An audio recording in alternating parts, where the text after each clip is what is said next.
Atongole. Good morning. Good morning. Good morning. All right. So our partners, Twaweza, AFIC, a representative from the ministry. It's an honor to host you here, but most importantly, it's a bigger honor to host some of the brightest um, young people of our country and also the future of this country to debate, to share, to laugh, to argue, but also to find solutions. Um, the event today is going to be quite interesting, and by that, it's not the very typical World Youth Day conferences where you come and you'll see some presentations, but those presentations afterwards will put them into action. So we agreed to look at when we talk about young people, and for us, the work that we do here around narrative change is to begin reimagining how we language and how we frame people in different. Of course, the easiest thing is to put all of us in numbers, which is statistics.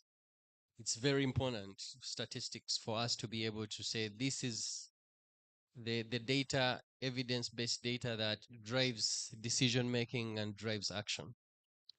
But it's another when it's just packaged and we can see it. So our partners, Twaweza, does a very good job of making sure that, you know, views of citizens are not only surveyed, but they are also amplified. What we add as a media organization to this event, um, we are celebrating World International Youth Day in forward mode after.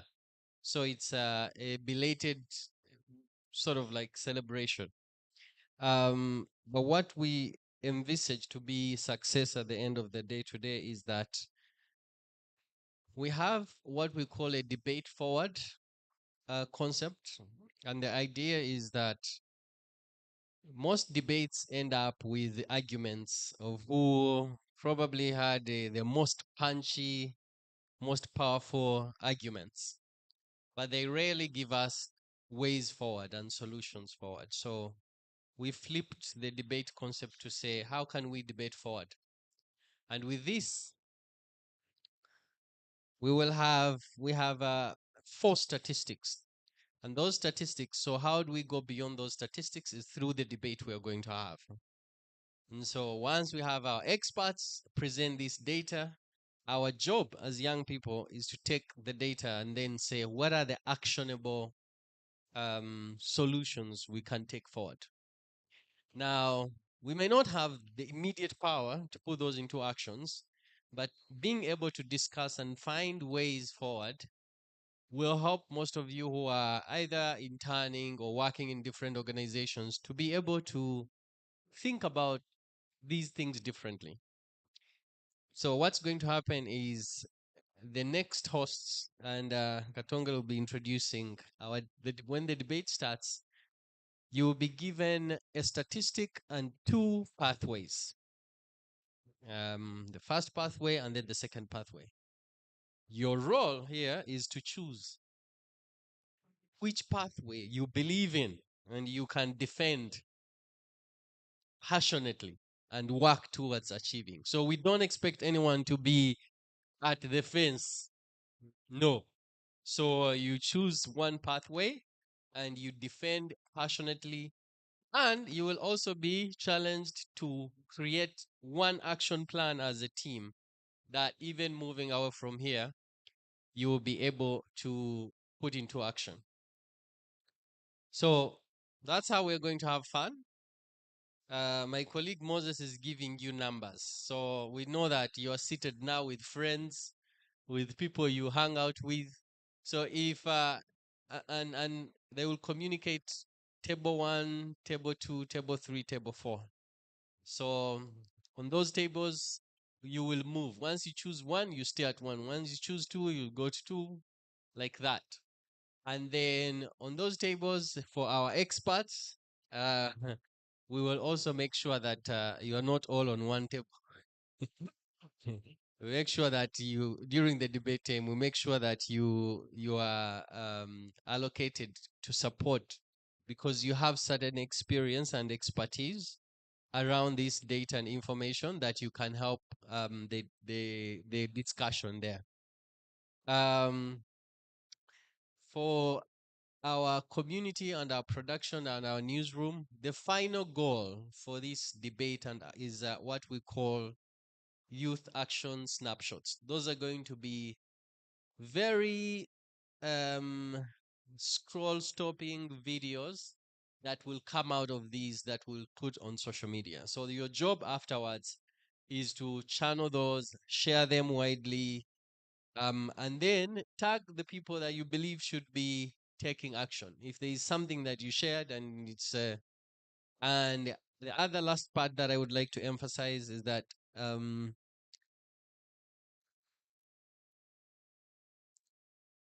most cases we debate in blame games. We debate in negatives and we don't debate forward. So I'm inviting you to think creatively around not only against and what is not being done, but frame it in a language that allows us to see progress and to see us move forward. Because that at the end of the day will help us to have at least, it's really good to move out of any uh, event or session with hope, right? And as a young generation, what at least we need most is to see hope and action. So, with that, I would like to welcome you officially to the MCI Media Hub. Please feel at home. The guys over behind, as you enjoy, you feel free to come and join these seats, especially if you're not in production, so that we can fill all these spaces with your presence. Other than that, thank you so much once again. Welcome to the MCI Media Hub. Let's debate forward and have fun. Thank you. If I were you, I would be giving Abbas another round of applause. Thank you very much, the CEO here at the Media Challenge Initiative. Once again, I want to welcome you to the Beyond the Statistics. It's very important to have conversations of our time. Usually, we're looking at other people to deliver issues that concern us. But when do we get the time to sit and ask ourselves, before we ask them, what have they done? What have we done? How have we contributed to the issues of our time? Yeah? Pasco, you good? Okay, next on my agenda, this is very important for all of us who are here because it will guide us in the debates where we're going. Yeah? It's like an insight into the different reports and data that will guide our conversation or that will guide us as we go into the debates, because now I'm alive to the fact that you all have numbers that have been distributed to you. So as you go into those debates, it will be very important for you to be conversant with this data. I'm going to ask production to give me the timer because I will need our dear experts. They will have 8 minutes each to present some of these facts that you need to know. Okay? If I were you, I would be clapping that we have experts in the building. My friends who have gone to journalism school, you know how it is very hard to source an expert. Yes. So one, we shall have an expert from Sauti za Wananchi sharing insights on youth priorities from Twaweza, and that is Mari Nyanzi. Mari is a senior programs officer at Twaweza, and she has 8 minutes to present to us this data. Dear audience, join me and welcome Mary Nyanzi, who is a programs officer at Twaweza.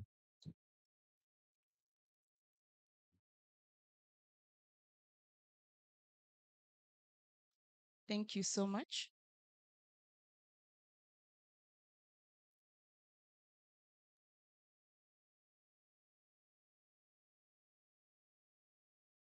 Okay. Once again, good morning, everyone. Um, hmm, 8 minutes. I'd planned for longer, but let me see how to do that. Yes, yes, yes. I'm telling production. That's a hijack. Oopsie daisy. So we can roll, but that's the title. We have data showing that citizens, the young people's views and experiences on national priorities, livelihoods, and participation. We collect this data through a platform called Sauti za Wananchi that is nationally representative. We speak to 3,000 households across the entire country. We cover the 15 sub-regions of Uganda, and we've been speaking to these people since 2017. But we have two panels. This is the second panel. Twaweza. I can't live without sharing this, you know. So Twaweza is a civil society organization in Tanzania, Kenya, and Uganda.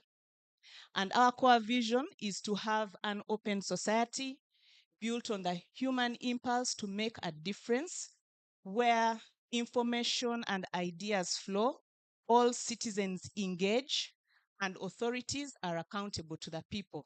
So when we generate this evidence, our game plan is that we share it, but it's not enough for us to just come and say, oh, we are here, we have data, and then go away.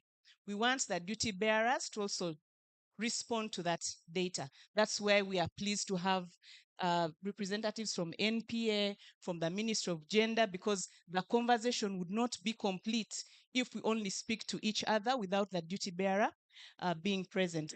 So to the next slide. We've worked with a number of partners, as you can see, a number of ministries, but I won't dwell on that. Let's go straight to the statistic. Next slide, please. So national priorities. What do the young people think is the most serious problem facing Uganda? From this data, we can see, okay, the pointer is, it's not doing it.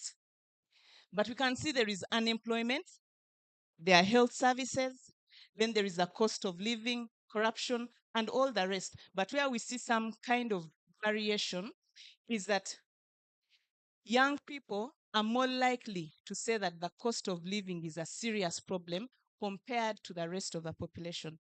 I know people are trying to figure out what I'm talking about. It's this here. Yeah.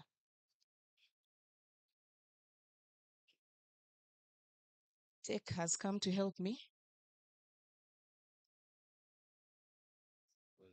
Mm. Okay. Yeah. All right. So that's what I was talking about. Now, to this slide, we just need everybody in the room to recognize that there are variations. If you come from Greater Kampala, your challenges are different from somebody coming from the rest of Central, Eastern, Northern, or Western. Maybe by a show of hands, let me just ask, how many of us reside in Kampala? Let's be honest. Some of you are here in Kabalagala. Just put up your hands. How many of us reside in Mukono? Mukono people, please. Show of hands. Okay. How many of us reside in Wakiso? Okay. So by the show of hands, I can tell that clearly most of us, what did I do? Go back to the previous slide, please. Okay. By the show of hands, I can see that clearly most of us are coming from Greater Kampala. It's easier for me to come here and show you. When you look at this issue of hunger, Greater Kampala, this is not really a problem for young people. But if you compare to the other sub-regions, it's a different story. Yeah, you will agree or disagree later on. There is room to talk about that. You people in Greater Kampala, your issue, cost of living, things are expensive. That's what we are saying. We are seeing in this data. Your issues are unemployment. Issues are to do with poverty, inequality, things of quality of education. You're comfortable in. Looking to put transparent lower thirds graphics on screen during your live stream using the downstream keyer? In this A10 quick tip, I'll show you exactly how to do it. First, we need to start off with a graphic. In this example, we'll use a lower third with a name and title.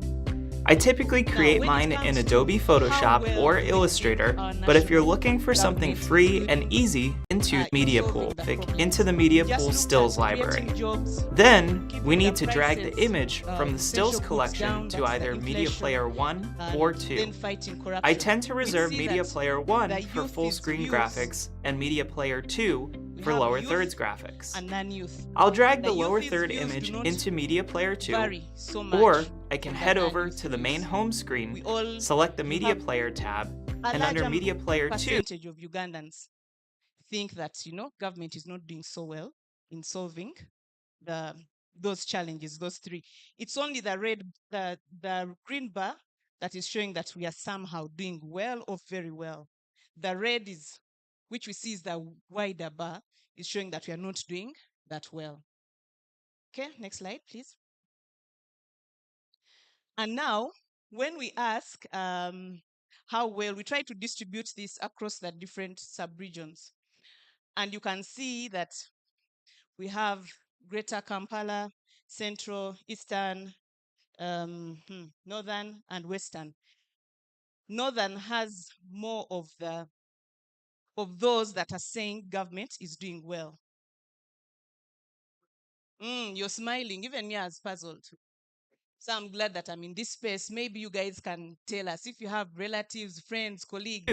I'll choose the proper media. What is Both functions work the same way. what different thing is Before happening in bringing this Northern graphic Uganda up on that screen, we are not there's still seeing one these more other step. regions that Click on the are Palettes having tab, a and different under the opinion. downstream key But the people section, in the we north can are choose more Key 1. positive Set the fill about source to government's Media Player actions 2 on and the solving key those source key to Media challenges of Player 2 inflation, key.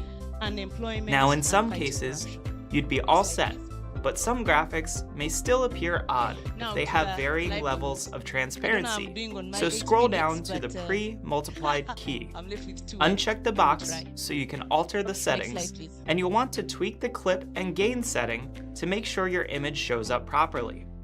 To make sure you get So your here, settings we just just right, tried to head over find to the out downstream keyer 1 what column are the sources and of either income select the tie button if you want to across, preview the graphic in before going Uganda, live, or beyond if your the event youth plus hasn't every started other yet, person. you can simply And here we select see on that air to young bring your Ugandans are graphic more on likely screen.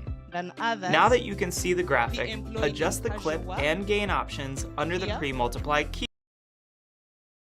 I think you can see that this is a higher percentage compared to the rest.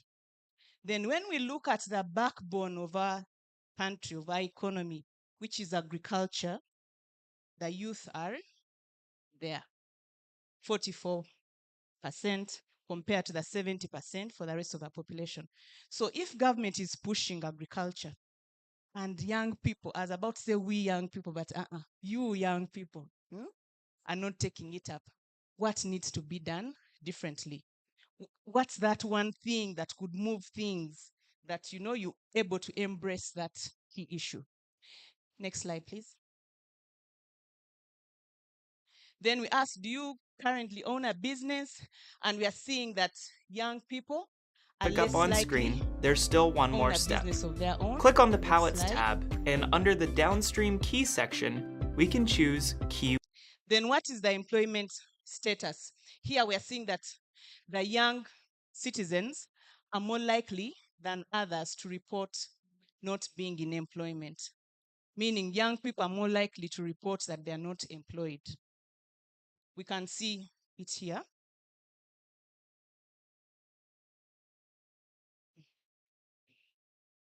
%41. very close to those that are close to you retirement. want. Set the fill source it's a to media challenge player for young 2 people. and the key source to Next media slide, please. player 2 key. Now, when we look at why are people not employed, I could even ask you. Now, that in I'm some sure cases, you'd be going to all give me a set, bad eye of but some Hannah graphics Harrier. may still But I would ask, how come people are not employed? Young people. What we are given, that is 10%, is that they are still in education. That's why you're not employed. And then I remember that every time I open my YouTube or connect to the internet, there's that thing that keeps popping. AI. Teenagers are starting businesses in their bedrooms using artificial intelligence. All that. But there is so much going on in the global north using internet that you start to question, okay, where are our young people? Yeah. Because as we are saying, we are still in education, so we are not employed. Do you guys have side hustles? Just appear asking that odd in the school. if they have varying levels of You have side transparency. hustles. So How scroll many have down side to the hustles? pre-multiplied key. Uncheck the many? box Just put so up you the can numbers. alter the settings, and you'll want to Yeah. tweak the clip and gain setting I've seen to like make sure 4 your hands, image shows up properly. but you're more than that. To make sure the you rest that don't have side hustles, is it because us the parents we tell you sente zijja kuonona, money will spoil? Okay, even this table is nodding that the problem is parents, we say that money will distract you. So how do we overcome such a challenge? I'm a parent, but I'm sure even me at some point I'm like, maybe I sent a so-called Indeko first do school. So I think there is a need to change that narrative so that people are able to start getting used to making money, getting some gainful employment, even while they're still in school, because we cannot afford to be left behind. Next slide, please. Satisfaction rating with current job. Okay, for the few that have put up their hands, get your they are saying settings that those just that are right, currently head over employed, to the downstream key or youth 1 are the column least and either satisfied select the top compared to the rest. Are you guys over ambitious or we are seeing things the wrong way? I beg your pardon? Many of the youths are exploited at their workplaces because I have out of the 10 friends I have, 8 of them are not being paid. No, they're not being paid. They're just working for just to get experiences. So she has given us one reason. I'm sure there are a lot more reasons as to why youth are the least satisfied. We would also like to know what is that, what are those things? Because me, I'm just planting food for thought. What are those things that would make youth in employment satisfied? Because this is worrying that they are not satisfied. They are I losing hope button even if before. you want to preview the graphic before going Next live, slide, please. or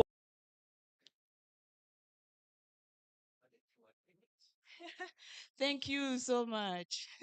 I've been added 1 minute. Yeah. Okay, so in which language do we get information? This slide here shows that in Uganda, across the different age groups, English is the main source of information for young people. Young people are most likely to get information in English compared to the rest of the population. But Luganda is also still dominant, regardless of where you are, whether you're in the north or is any location. It's still a language that is greatly used. We also have the Nyankole, then we have other languages. But what we've seen in other data is that most of the people beyond the youth, they prefer to get information in their local language. But you guys can tell us more later on if there's that opportunity. Next slide, please. Okay. We can skip this one and go to the next. Okay. This is social media usage. This is statistics. It's mainly the young people that are using social media. The rest of us, we have smaller percentages, like 15%, 10% that are using social media. So it's a thing largely for the youth. Next slide, please. Then to this important one, at Twaweza, we believe that it's key to have trust between the citizen and government. Because if you have no trust, then how can, for example, if we didn't trust the representatives from government, if they say something, we'll just be like, dismiss it. But if we trust them, whatever they tell us, we will take it and even take action.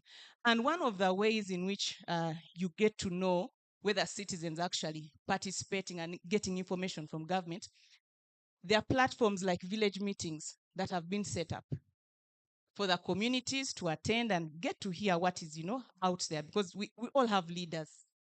Now, my question that I'll ask all of you, by a show of hands, have you attended a village meeting in the last 1 year? By village, I don't mean Yochana Mukaka, here where you reside, in Mukono, in Camp. Yeah. Have you attended a village? Okay, how many of us have attended? Me, I'm doing half because I get represented. Yeah. 2 people have put up their hands. Now, this data here is showing us that when you look at all the age groups, young people are the ones who least attend meetings, 63%. But these meetings, you get to share what your priorities are, and then your LC1 takes that information all the way to the parish level, and then it gets infused into the district plans. Now, us who don't attend, how do they get to know what our issues are, our priorities? You do what? Social media. Has your LC1 posted on your group, on Twitter? Government has a handle, but that is government handle. Your village handle, what is your village handle? We are saying that at your local level, how does your LC1 get to know that security is probably my problem, or water sources are my problem? Okay, they are chasing me now. To the last slide, and then I run away. Okay, is that the last one? The tech team, is that the last slide? Okay, this is all about participation. Again, young people are the ones who are least likely to participate in a village meeting when they attend one. You don't speak, we don't know why. Then I think last slide, the last one. All this information that we've shared is available, free for anybody to use. You can just go to our website, download that, and utilize it. The reason I'm emphasizing this, we've had this information for, since 2017. But over that time, the universities that have used it, London School of Economics, Georgetown, they are all up there in the global north. Us here, we don't use that data. What do you do at your master's? Where do you get that data? There is a free source here. Yeah. So thank you so much. I'll stop here.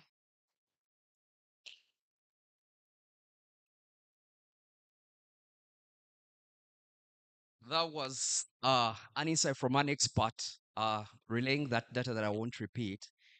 But then I would ask you, you can't keep listening for 10 minutes and you just snap the person like this. Please clap for Murray. Thank you very much, Murray, for those insights. I've been noting, but I would cheat for people that are going to participate in debates. That will come into our panel discussion later on.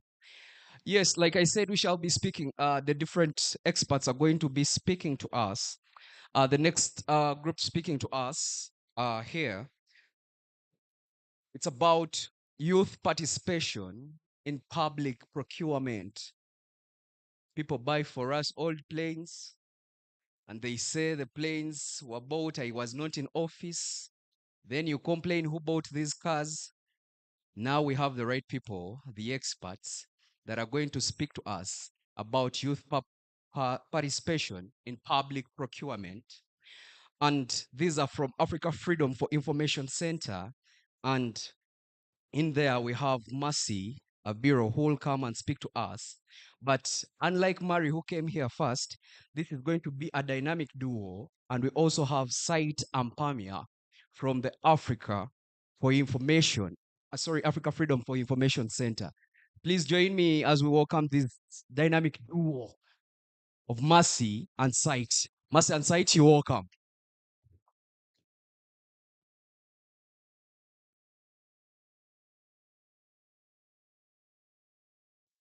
Unlike for Anne, for Mary that I added 2.5 minutes, I want to remind the dynamic duo that I've given you 9 minutes since you are 2, not 8, 9. Production, DOP, help me put the timer here. Thank you. Thank you very much. Thank you very much, moderator.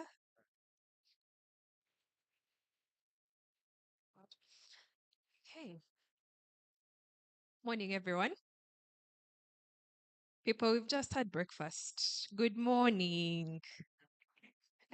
Energies are quite low. We've just started and we are this low. Good morning. Okay. I hope you are all well. My name is Mercy Abiro. I work with AFIC, and this is my co-presenter, Mr. Sait. So basically, we're focusing on youth participation in public procurement, and the first question is, who is AFIC? So Africa Freedom of Information Center is an organization that focuses on access to information. So that is to say, both from a government perspective, but also in a conventional way, because in Uganda, again, we have as a human, you have a right to access information from a public body, and government has the right to divulge that information because it's your right.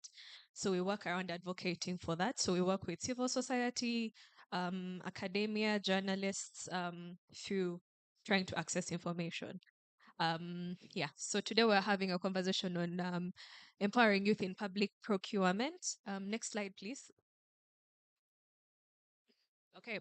So one of the biggest challenges that we've noticed in Uganda is the fact that we have less youth engaged in public procurement. That is to say, when it comes to entities such as PPDA, we have less youth participating in the process of basically bidding for work. So for instance, we've had the story that in Uganda, 1 in 10 businesses survive the third birthday. But of which, again, in the 1 in 10, we believe that most of the businesses that we have that are registered under URSB are not youth-led or youth-owned. And because we have less businesses that are youth-owned or youth-led, we realize that in terms of getting involved in public procurement processes, it's quite limited. So, yes, the previous slide, please. I think we've jumped earlier. Yes. So one of the things that we believe is that when we have youth participating in public procurement, it is essential, especially for an economy that has over 75% young people. And we've noticed that there are various challenges that hinder involvement of young people in the procurement processes. That is to say, challenges such as the bureaucratic processes of registering with URSB, the bureaucratic processes of, again, having to go through PPDA procurement processes, but also we have challenges of lack of capacity when it comes to these small businesses or youth-owned enterprises. Okay, next slide, please. So the importance of youth involvement in public procurement. So as I mentioned, it fosters innovation. Again, the youth are not the future, the youth are now. And one of the things we believe is innovation is fostered when young minds come together and work collaboratively, kind of like what MCI is already doing for us within the media fraternity, bringing together young people with different skill sets so that they can produce a product that's actually worth the market. Two, we have ensuring diverse perspectives. Again, we are young people from different areas. We have those from urban areas, rural areas, but we also have those from different walks of life. So in terms of perspectives, we believe that diverse views can actually help foster inclusion. And we've seen that happen in the different spheres. I will give an example, or let me ask a question actually. How many followed the Kenyan protests? If you followed Mandamano, and you're very sure you followed Mandamano, please put up your hand. The Kenyan protests, okay. What was unique about them? That's a question I'd want to ask everyone. Yes, please. It was mainly youth, right? Okay, another perspective. What was unique about them? What was unique about those youth protests? Yes, please. They were united as one. Okay, interesting. Yes, please. Okay, please. Definite demand. Informed on what's happening in their nation. And those are very valid points. And it raises a question. One of the things that we noticed with the protests was the use of a slogan, tribeless, right? Which means unity, right? Secondly, they know their rights. Goes back to civic engagement. They read, they understand, they localized content. When it comes to public procurement, we are also looking at the same. How well do you know the processes that are involved in the legal system when it comes to your rights as young people? So again, looking back at that protest, we noticed that there was a joint collaboration in terms of diversity. Then again, promoting economic growth. Let me go back to the protests. Did the protests promote economic growth? Did the Kenyan protests for young people promote economic growth?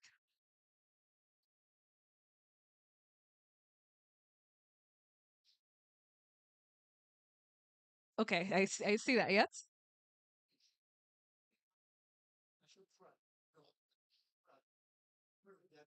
Mm.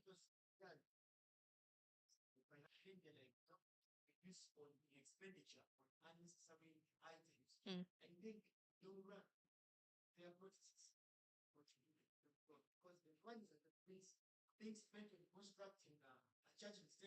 Mm. Okay, interesting perspective, economic growth. So again, when we look at economic growth, it's relative. We have to look at both short and long run, right? When it comes to public procurement within Uganda as well, we're looking at the immediate impact, which is an increase in the number of young people involved, but also we're looking at the bigger picture. What does it mean for your children 5 years or 10 years from now, right? When you leave the youth bracket into, I don't know how they would call you by then. Probably you might not be Gen Zs. You might be called something else. But again, the balance between long and short term goals is quite interesting when it comes to public procurement. Thank you very much, Mercy. Okay, 3 minutes. So I'm going to skip to. Do you know this minister that says money will come? You know him, eh? Colleagues, money will come. What was his budget for this year? You don't have to be exact. 70. 72 trillion. Okay, so now 60% of that 72. I want you to hear me very well. 60%. Just go to a slide saying PPD reservations. 60% is spent through public procurement. 60 that category, and you have a company. You can that category, and you have a company. You can go and bid at your now. If there is any if there is any, please continue. Continue. Continue. These are challenges where she mentioned them. Just continue. Next. Next slide. Yes. So for special interest groups, if you go to your local government and you maybe want to do cleaning, you have a company that does cleaning. If there is any any bid that is below 10 million and below, and you are a youth, they are reserved for the youth. I don't know if you get that. Remember, we have 43 billion, 60% of the 72 is being spent through public procurement. This is money they want to put in your pocket. if you go to central government, these are, of course, ministries and so on. And it can even be, I have a company that does breakfast, or maybe I have a canteen, or I want to provide whichever. If there is any bid that is 30 million and below, it has been reserved for the youth, for the special interest groups. Now, the challenge we are having, they keep saying that the youths are not, they are not registered. So if you have a company, please, you can, and the good thing you're all internet people. So go on the website PPDA and search for the procurement. These central government and local government, they share their procurement plans, which show what they intend to procure in the full year. If you are a youth company, or you can even register one, just go and look for any bids below in this category, and you can successfully bid. They have been reserved for youth, women. Of course, youth can also be women. You're lucky if you're a woman and you're youth. So that is what I'm here to tell you, that the 60% is available, and they want to put it in your pocket. Thank you very much.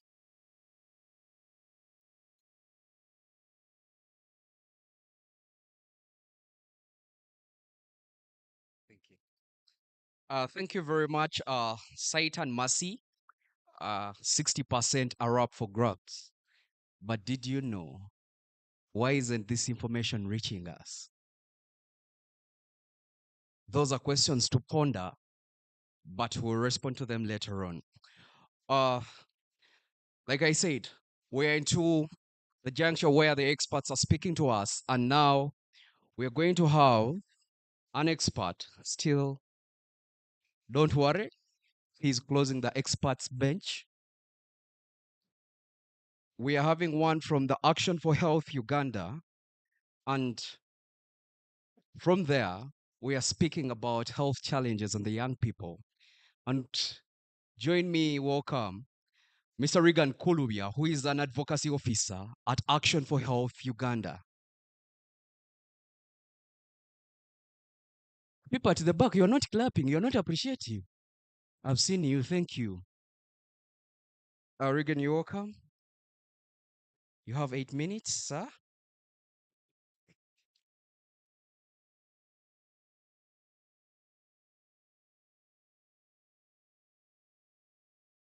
All protocol observed. Morning, ladies and gentlemen. I think it's only Commissioner Mondo that has responded. Okay, it was inadvertent of me not to notice you. Morning, ladies and gentlemen. That is better. My name is Kolubia Leonard Regan. I think the name is quite prominent. He was the first black mayor of Kampala, if I'm right. So the name is quite prominent. I'm the advocacy officer, the SRHR advocacy officer. I think I need to put it right. Sexual and reproductive health and rights advocacy officer for Action for Health Uganda under the Team Up Uganda program.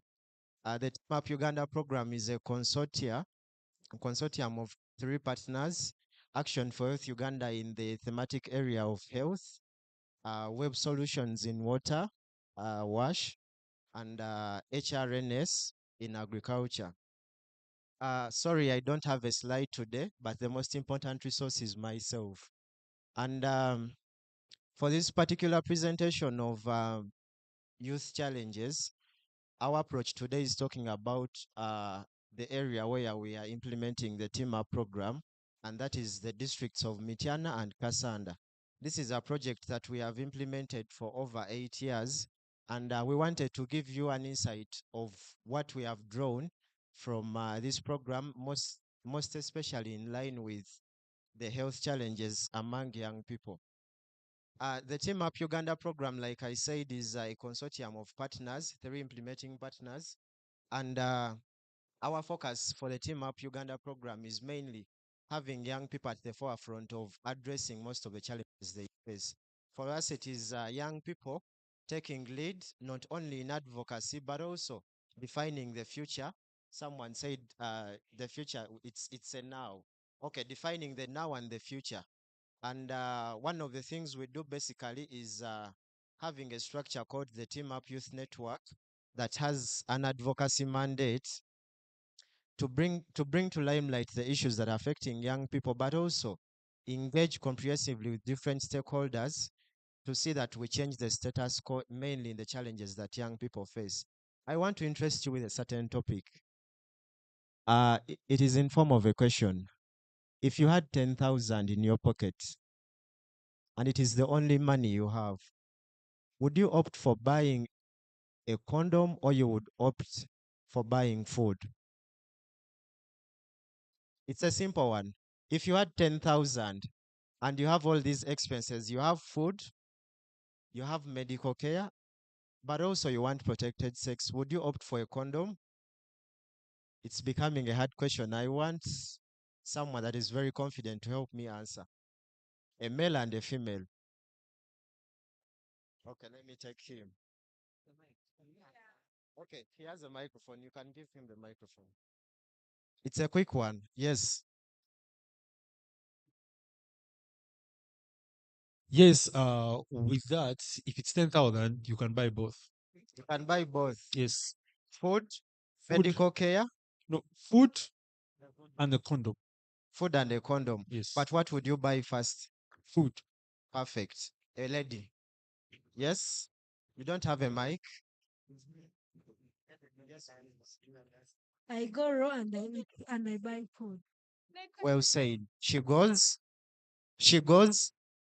So, ladies and gentlemen, what I wanted to bring to your attention, we discovered from our own beneficiaries that the issue to do with income, employment, and cost of living largely affects the choices of young people. And it was discovered that only 20% would opt for buying a family planning commodity before thinking of other necessities. Yes, and even when we looked at the other necessities and tried to look at other things as well, even besides the necessities, only 20% presented the idea of them opting for a family planning commodity.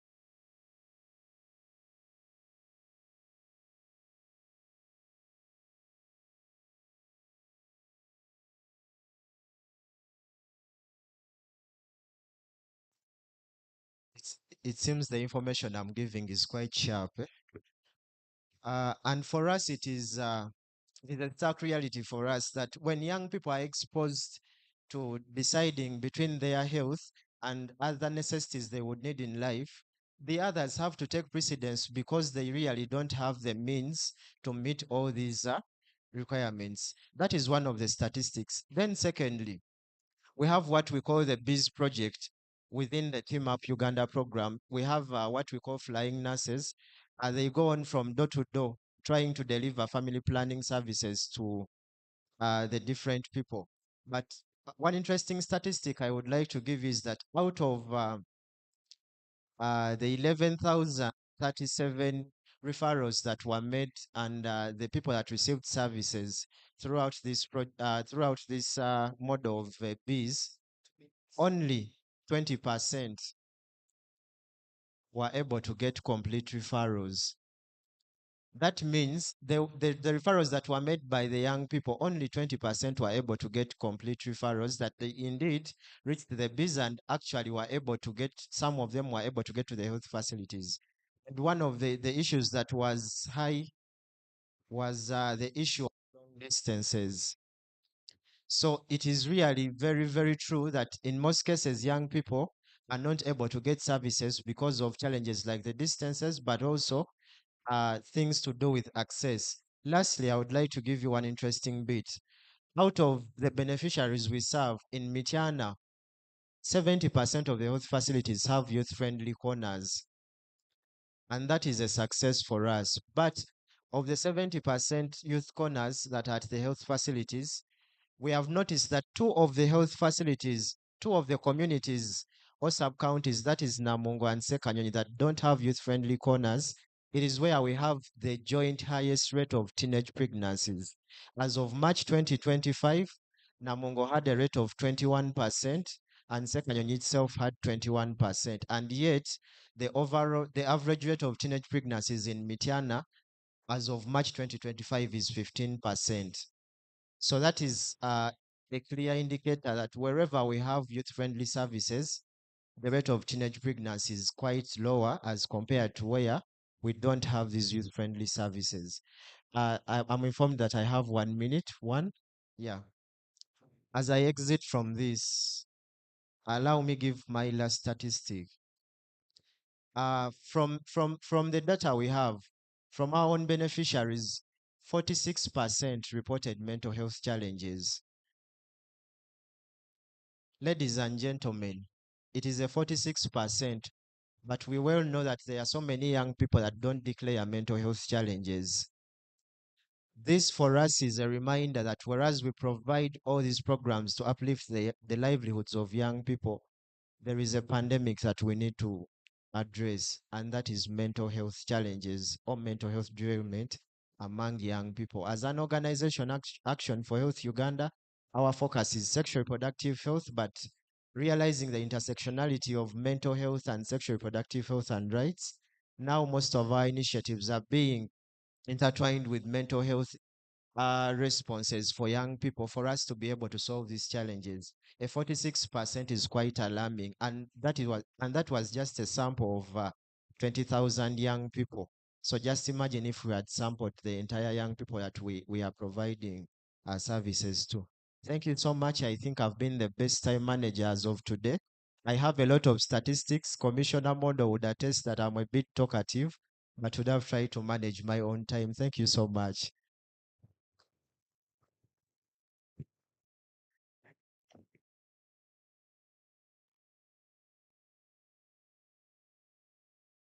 When somebody manages their time, it's only important that you appreciate them. Yes, thank you very much.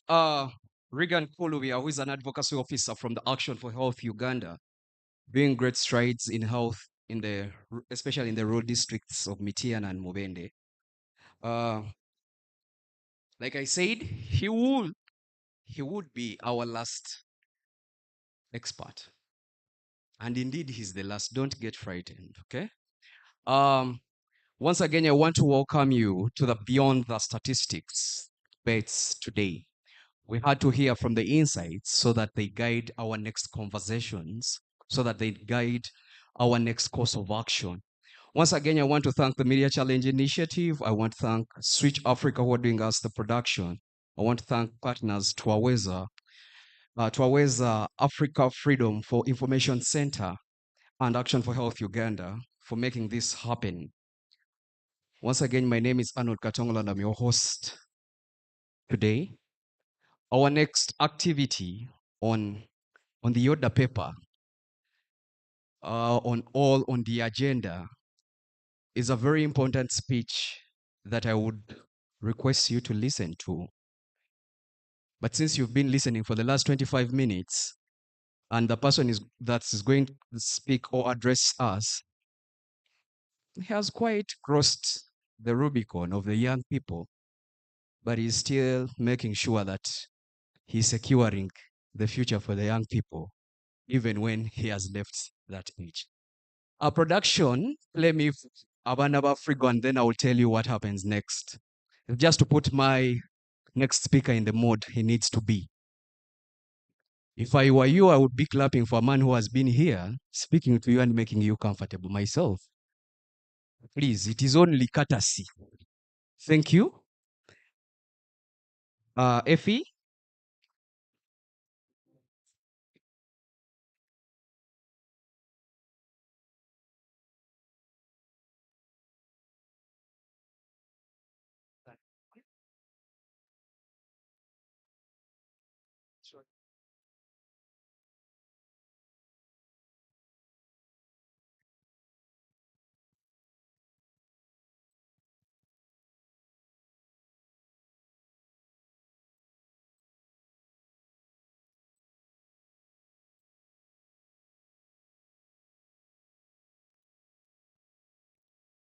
So you know that song, yeah? Surely.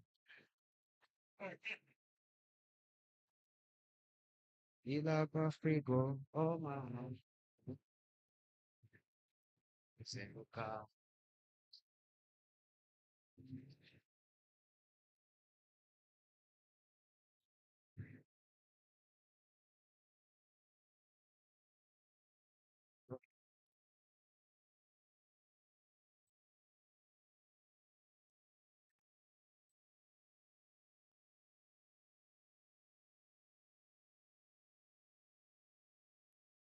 Thank you very much, production.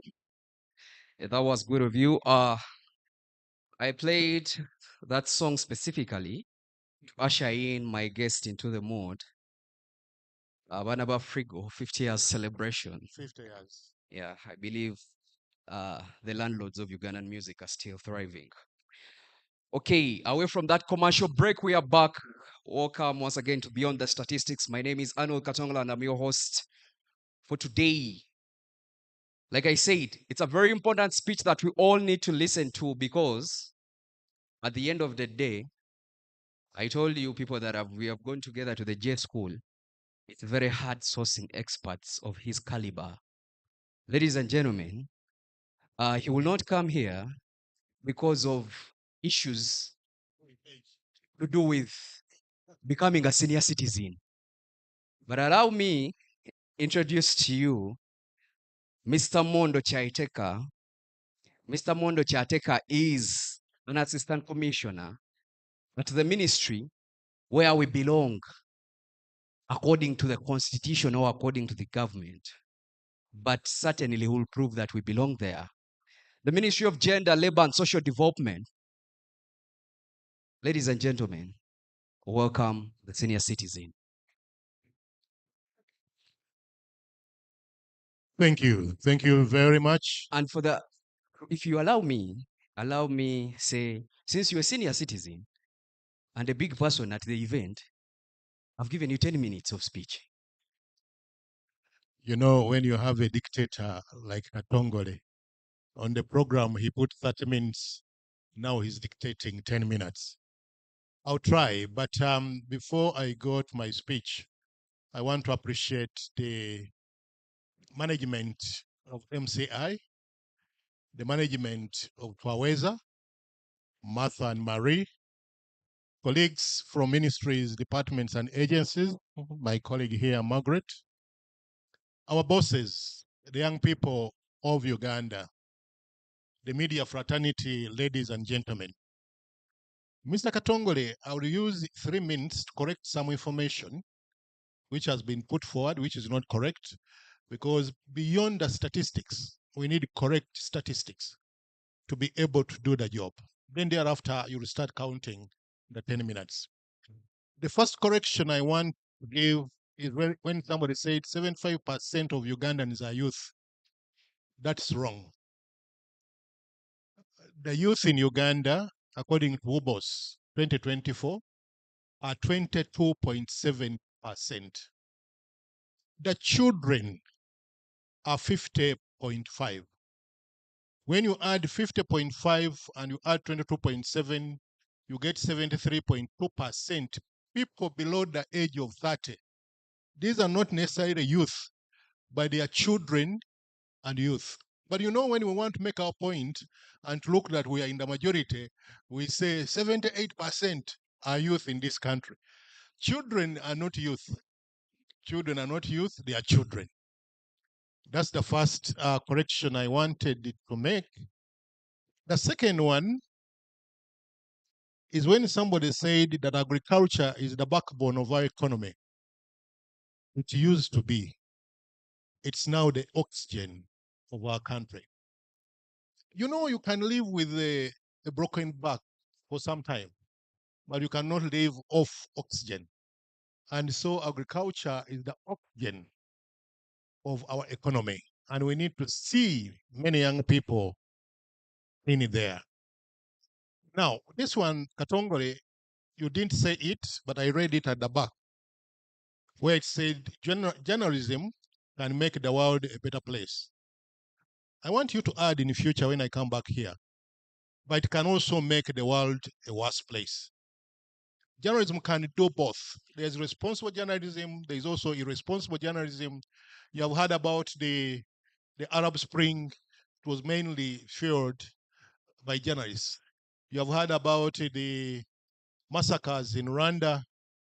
Journalism had something to do. I know I'm stepping on very slippery grounds, but I have to say that as an elder, because if I don't say it, who will say it? Then somebody said spaces for young people. And I remembered somebody who said, there are no useless people. Even a bad person is a good example of who bad people are. That's Comrade Gabriel Robert Mugabe. But also somebody else said, and I quote, youth are not useless. They only use themselves less. Having corrected that, I want now to go to the topic that was given to me. And the topic is youth priorities and opportunities. Now you can start timing. Don't add my laughter as part of the timing. Reduction of poverty is on top of the list of the priorities of government.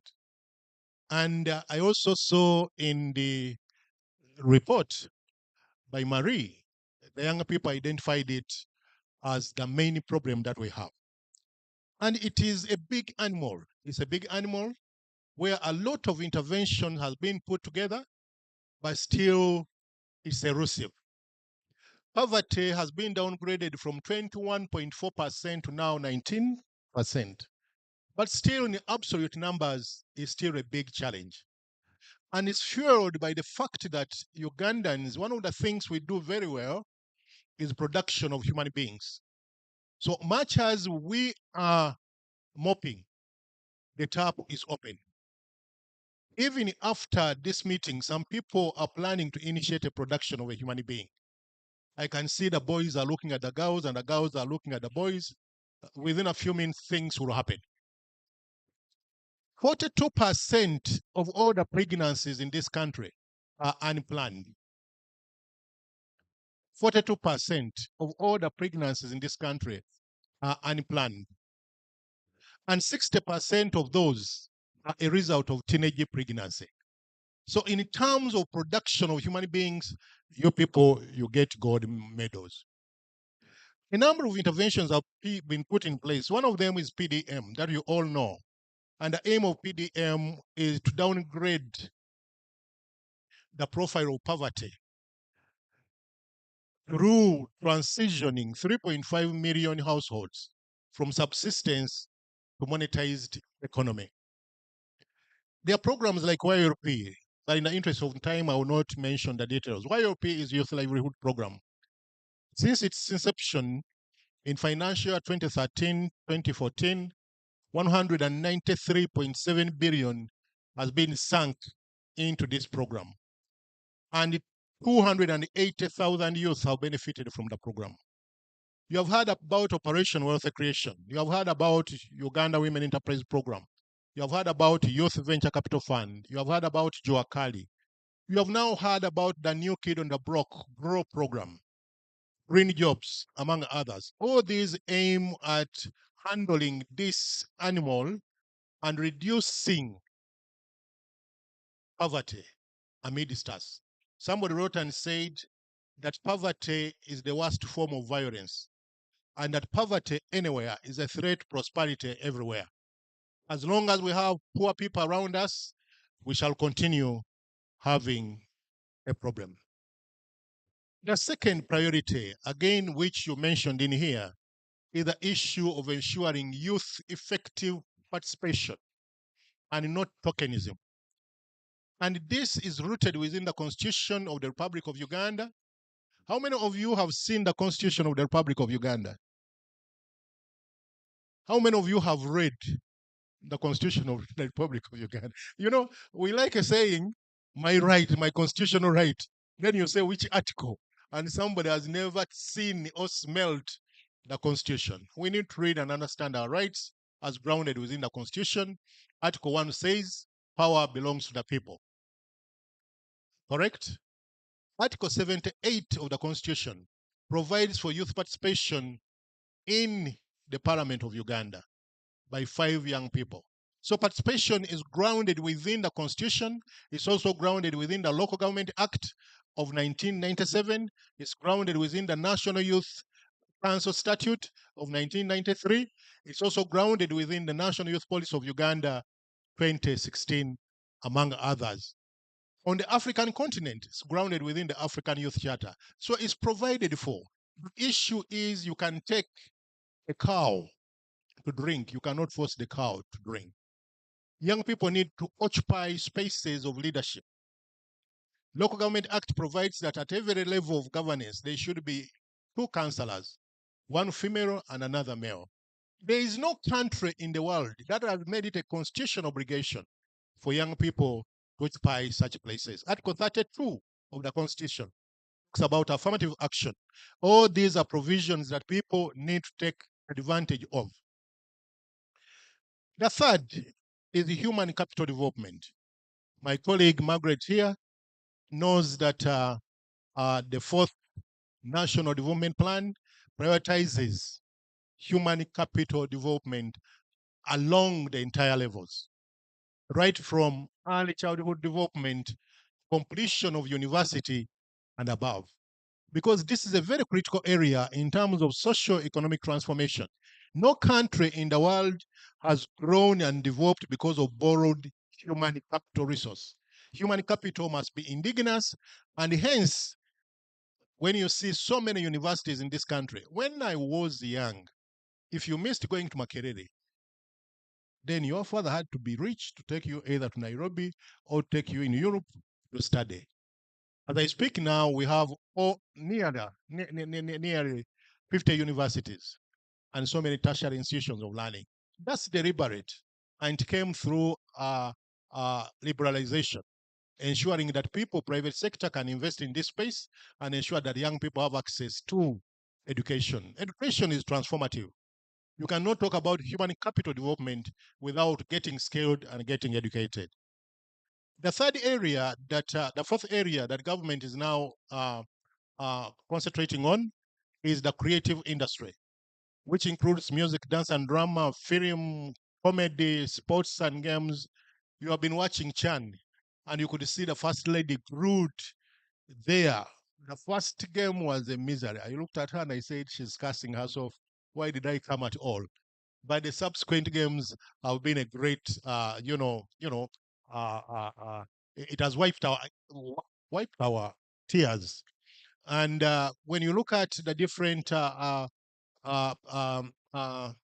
stadiums, including Mandela National Stadium, including Hoima under construction, including one which is coming up in Lira, including the high altitude ground, it's because of the realization that the creative industry is the fastest growing industry in the world. And that's where many young people belong. You have also seen a lot of money coming in. Boys want to break their legs. If they tell you every game you win, you have 1.2 billion, then you say, man, I need this kamane. You call it kamane. But now this is gumane, because that's a lot of money. FDI, foreign direct investment, incentives to foreign direct investors to ensure that they invest here and therefore be able to create jobs are high on the agenda. That's why we see industrial parks opened up in different parts of the world. I use Ginger Road to go to my ancestral ground. And when I reach around in Amamve and I go to Mbarara, not Mbarara, the other side, Mbarara, I see a lot of activity there. It's as a result of so many investors who are putting money, both foreign, but also indigenous. Of course, investment in infrastructure upgrade, peace and security. Peace and security is the most important ingredient for socio-economic transformation of any economy. The other one is investment in ICT infrastructure to facilitate communication, digital migration, business process outsourcing. Business process outsourcing is about being here, but I'm doing a job in Europe. You don't have to suffer with visas to travel, but you can do a job and all you see at the end of the month is getting your paycheck. It's a good thing to do. We are not yet where we want to be, but we are not where we were yesterday. And among the priorities within NDP4 is the issue of investment in ICT, including the other infrastructures. Now, somebody mentioned about agro-industrialization, and she emphasized the fact that many young people don't want to go there. The Youth Livelihood Program tells us a different story. Many of the recipients of Youth Livelihood Program money have invested the money in agriculture along the value chain. What young people don't want is to put their hands in the soil to get dirty. But when it comes to these other activities, like marketing, like processing, they love it. And they have told us severally that make agriculture attractive and sexy, and we shall be there. And we are trying to do that through industrialization, because we know you don't want to soil your hands, and we shall be there. You may want to be reminded, but sometimes some of you don't want to access, even when Kasaija is saying money will come, like Katongole was saying, you don't want to read the budget speech to understand what's there. Much as the young people in this country are the most literate people that we have ever had in this country. Still, the priorities. Thank you very much. They gave a 2-year tax holiday for new youth-led enterprises to enable younger people start enterprises and grow the enterprises. And we need to take advantage of this to start something. But also somebody who was presenting about procurement, you can only access this if you have a registered company. But many of you, you think by not registering your company, you'll be dodging tax. That's not good practice. That's not being patriotic. But also, it doesn't make a lot of sense for you in terms of accessing procurement from government. And most of the procurements are through government. I've already talked about sexual reproductive health and the issues, the challenges of many young people not accessing the commodities that they need, and therefore resulting into very high production of human beings in this country. You find somebody and they say, you know, can you imagine? Katongoli is now telling the girl with whom they went somewhere, and when the girl calls Katongoli, you know, I missed. Katongoli says, you missed? You missed what? I'm not responsible. But that's a pregnancy already. And I suffer because of the department where I work. Many children are thrown by the garbage pit, and we pick them and we take them to Nago Reception Center. And also some are taken by different homes to look after them. One-stop business center, facilitate expeditious company registration under Uganda Investment Authority is yet another place, another opening to ensure that registration of companies don't take a lot of time.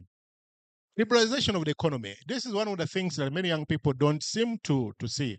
Allowing private sector investment in sectors like communication. I'll tell you, a long time ago, from one radio station, over 300 radio stations, from one TV station, you understand what I'm talking about. That radio station could close at midnight, and the TV station will also close at midnight, and they will come back the following day. That's what it was. It's very difficult to find a DJ who is of my age. You'll be very misplaced. And so all these are options for young people to, and also under liberalization from one university to nearly 50 universities, from one bus company to over 100 bus companies, from one national housing company to multiple housing companies, from one Uganda Hotels Corporation to thousands of hotel industry players, from one government schools to over 1,000 private run schools. All the above are creating jobs and transforming the economy. I've talked about youth leadership. Let me move towards the end before my minutes gets done. We are reviewing the National Employment Policy 2006 and developing a National Employment Strategy 2025 to streamline employment. And this new policy, which is before cabinet, talks among other things, issues of internship, because we have had challenges in internship. But also it talks about ensuring that the young people are getting the skills that the Prime Minister, Professor Robin Apollo Sibambi, and he told us that the challenge with Africa is that we produce today what was needed yesterday. And so we are trying to run away from that by, among others, introducing a functional labor market information system. That you don't just go and study a course because that course looks sexy, but study a course with a view that it will lead you to employment. And so this is getting, I'm not instigating anything. Oh, my time is done. Okay. Now, the final one, which he has allowed me to mention. Uganda being a top tourism destination in the world, the tourism sector is being prioritized to ensure a turnaround in the sector and increased growth and its contribution to GDP. And that will enable many young people, because many of the people in the tourism sector are actually young people. I don't want to talk about mineral exploitation, including oil, gold, copper, uranium. All these will add to improving the infrastructure, but also investing in areas that can facilitate other areas grow. Finally, investment in innovation and creativity. An innovation fund is to be launched before the end of the year. The country badly needs innovators and not copycats. Barack Obama said, show me a man or a woman who has done the same thing over and over again the same way and expected different results, and I'll show you a mad person. In Uganda, that's exactly what we do. Oftentimes, you do exactly what the neighbor is doing. When you go to the outskirts of this country, you'll find somebody has put a kiosk that is selling tomatoes, and within a week, there will be 10 kiosks selling tomatoes. That's why we drive the same kinds of cars. That's why our ladies also, the hair is the same. These days I say hair that goes up to the sitting facility. You know, I don't know what that means. But we are copycats. We are copycats. We don't want to create. We don't want to innovate. And so many other things. The cars we drive are the same. Finally, ladies and gentlemen, to find a solution to many of the things we are talking about, we shall not be able to do it unless we handle the issue of reckless production of human beings. Production of human beings, producing as if people have contractual obligations. Produce only the number of children you can afford to look after. Don't produce simply because you have the organs of mass production. Produce when you think you can look after your children. I thank you. God bless you. Wow. Thank you very much, Assistant Commissioner in the Ministry of Gender, Labor and Social Development, Mr. Mondo Chateka there. Wow. I know you've been making notes and listening to his message and whatever he had to mention. Sometimes we become a bit skeptical, but then there is the burden of proof, which the Assistant Commissioner has delved into. Ladies and gentlemen, I'm going to ask, since we've had now about an hour and a half of listening to the experts, I want this information to first settle in and you internalize and reflect about it as we head into our next program. But first, I'll ask the people in production, the DOP, to give me at least music for 2 minutes. Give me a musical break of about 2 minutes, and I'll return. It's big and better beyond the statistics. We are getting out of the boardrooms and having the conversation. Youth voices for their affairs. Good morning.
Thank you.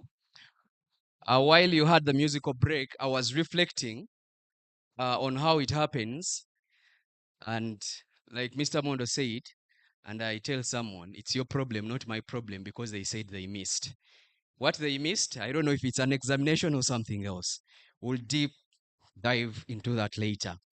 Ladies and gentlemen, I want to welcome you once again to Beyond the Statistics. Our energies get high at this moment because we take a sharp turn. Ladies and gentlemen, I want to tell you that we are live. We are streaming live from the YouTube channel MCI. We are also keeping the conversation going on Media Challenge Initiative.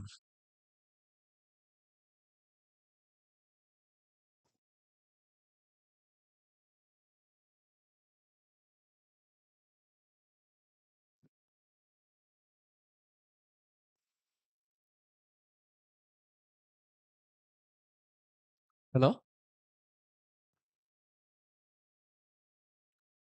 Okay, thank you very much. I was saying we are also keeping the conversation going on Switch Africa pages via Twitter, or formerly Twitter, now X, Instagram, and then also we are live. Tell your friends that if you've not heard me speak English, you tell them if you've not heard me, meaning you, speak English, Pasco, tell those boys to tune into the MCI YouTube channel. We are live. Now, as we take a sharp turn, like I said, earlier on, my coordinator, Manager Tamnas, gave everybody a number. He did that diligently. Now it's time you carry your number, okay? It's time you carry your digit and shift. Tell your friends, shift. If you are number one, that's table one. If you're having number one, that's your table. Colleagues, it is happening. If you're number one, that's your table. If you're number two, that's your table there. If you're number three, that's your table. And if you're number four, here you belong. Tell your friends you are separating. The business begins. Let's shift. They called it now, Mumbere, what is this? Urban migration, table to table migration. Oh, table to table migration. Okay. Let's shift. Number ones, this is your table. Number two, that's the table behind there is your table. And if you're having number three, where Pasco is your table. And if you're number four, this is your table. You didn't get numbers? Okay. Then for you, you are one, cross. He's two, cross. He's three, cross at the back. Ose didn't get a number. So three, you are at the back there. And all the number fours are here. Emojonga and Pasco. I can decide to override the numbers. Okay. Manager Tamnas is doing what? Is doing a pilot study to ensure, is doing due diligence that whether your number is where you're seated. Yes, let's shift. Let's go into those tables. And now he's doing the verification.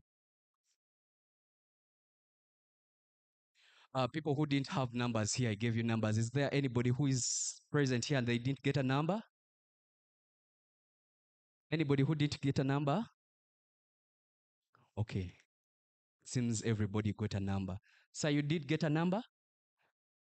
You're number four.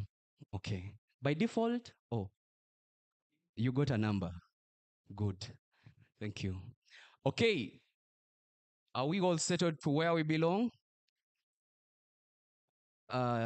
Gentlemen have just entered. I would like to ask you, do you have numbers? What is your number, sir? Pardon? You've not got numbers? Okay. Okay. I think we are all settled in.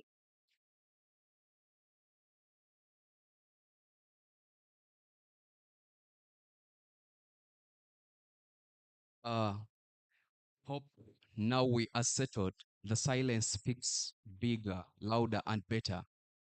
In a while, as you get to know your new neighbor, Precious, as you get to know your new neighbors, I return in 1 minute to tell you what's next. We are live.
Thank you.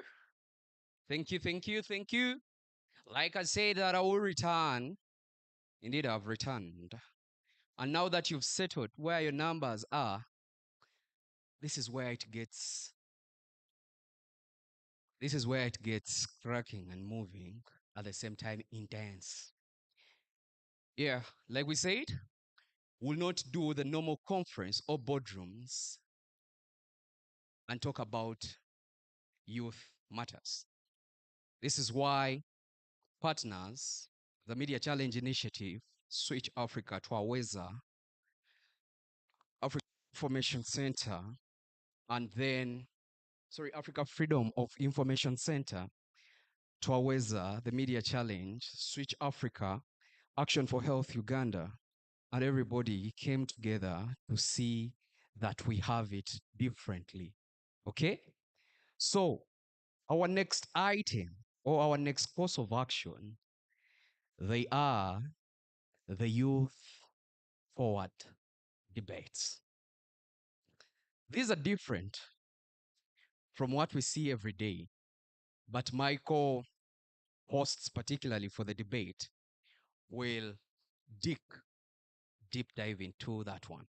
But what I have to say is, what is happening is we are going beyond the statistics. We are having an honest conversation. We are speaking the truth ourselves, and we are coming out with solutions and action point. So this is different. It's not a just sit, listen to the experts, and go away. This time, we are contributing. We are the main point. Hope I'm very clear. And tonight or today, we go into the World Cafe debates. But this time, it's debate forward. It's not arguments. Who wins the best argument?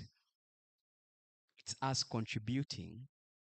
So things like pathways, things like the host of the table of the debate, there are people that are going to talk about that I'm yet to introduce. Are we excited or we are freaked out? Or we are neutral? We are not acidic, we are not alkaline. The litmus paper is neutral. It is not changing color. Oh, okay, we are at neutrality.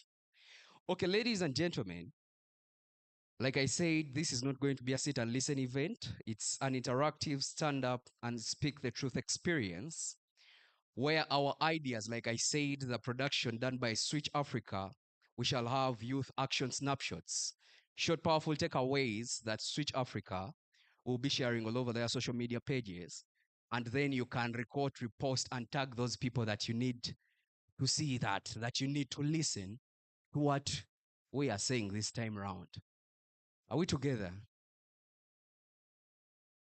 August House, are we together? Thank you very much. Now, for these debates, I'm going to introduce another dynamic duo that will usher us and take us through the rules of engagement for these particular debates. Once in a while, I'll return, but they are going to be our lead hosts for the activity of the debates. Fellow countrymen, join me to welcome Mwesgwa Joshua, who is an award-winning journalist, who is working with Solutions Africa. He's worked with Solutions Africa and is currently working with Switch Africa, and very fresh from interviewing a young presidential aspirant, Yvonne Mpamba.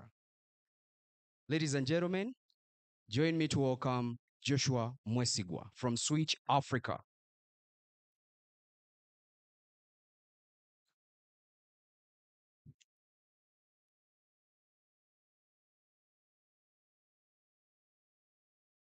Big boy Josh, welcome. Josh will not be alone. Josh is going to be with Divine Masinaranga. Divine Masinaranga, also, she's an award-winning journalist and she works with Switch Africa.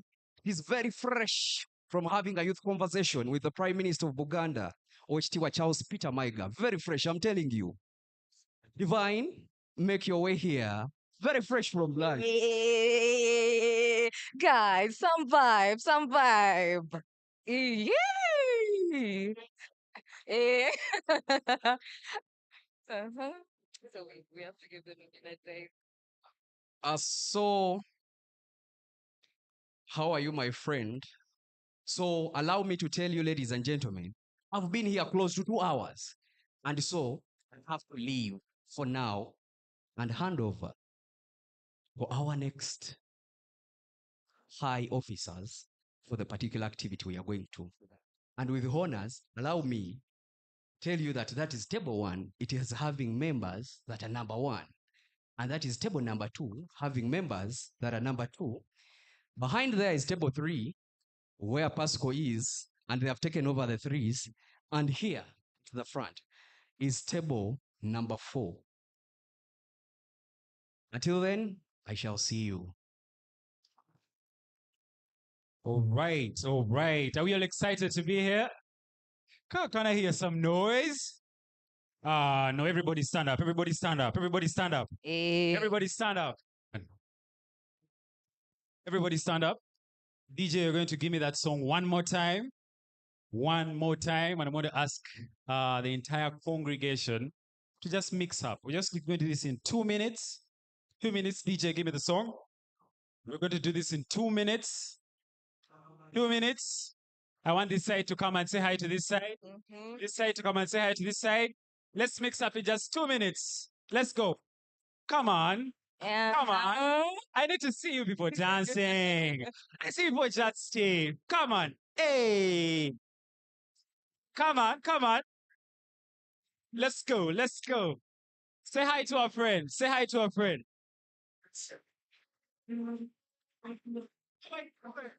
Are you excited?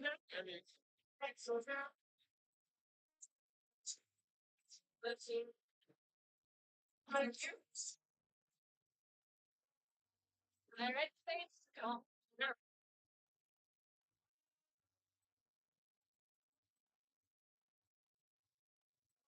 Yes.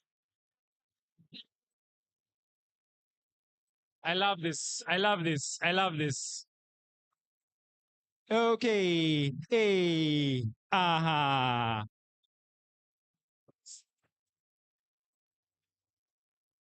Yep. Woo! DJ, thank you so much. Thank you so much. Thank you so much. Now I want to ask the question again. How are we feeling? You people, how are you feeling? Are we excited to be here? Can I hear some noise? Yeah, I love that. I love that. Now, we're settling into the main agenda, the main thing that has all brought us here. I believe each and every one of you is at your respective table. Okay? Now, I want to give the guidelines, or call them the rules of engagement.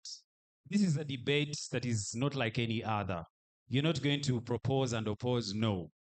This is a very unique debate. Some of you may be in such a debate once in a while. Some of you might have been in it, but allow me guide you through each of these steps. And I need each and every one of you to pay very, very close attention. Okay? Now, each debate starts with a statistic. You people have been seeing the people presenting here. They've been presenting statistics on the different issues concerning young people. Now, when you see a statistic here, every statistic is going to be themed. There's going to be a theme for every statistic. So as soon as you see the statistic, that's the debate. That's, okay, let me call it the motion for that particular debate. You will be asked to choose between 2 solution pathways. Am I clear? You will be asked to choose between 2 solutions pathways. Once you pick a side, you will debate, defend, and design a way forward. Can you repeat that with me? You will debate, defend, and what? I love the attention you're paying here. So while waiting for your debate, You will take notes and prepare questions for active debaters. Are we clear? Every debate ends with a clear solution. No debate ends with talk only. I'm going to go through these rules of engagement one more time. Each debate starts with a statistic. You will be asked to choose between two Pathways. solutions pathways. Are we clear? You will be asked to choose between two solutions pathways. Once you pick a side, you will debate.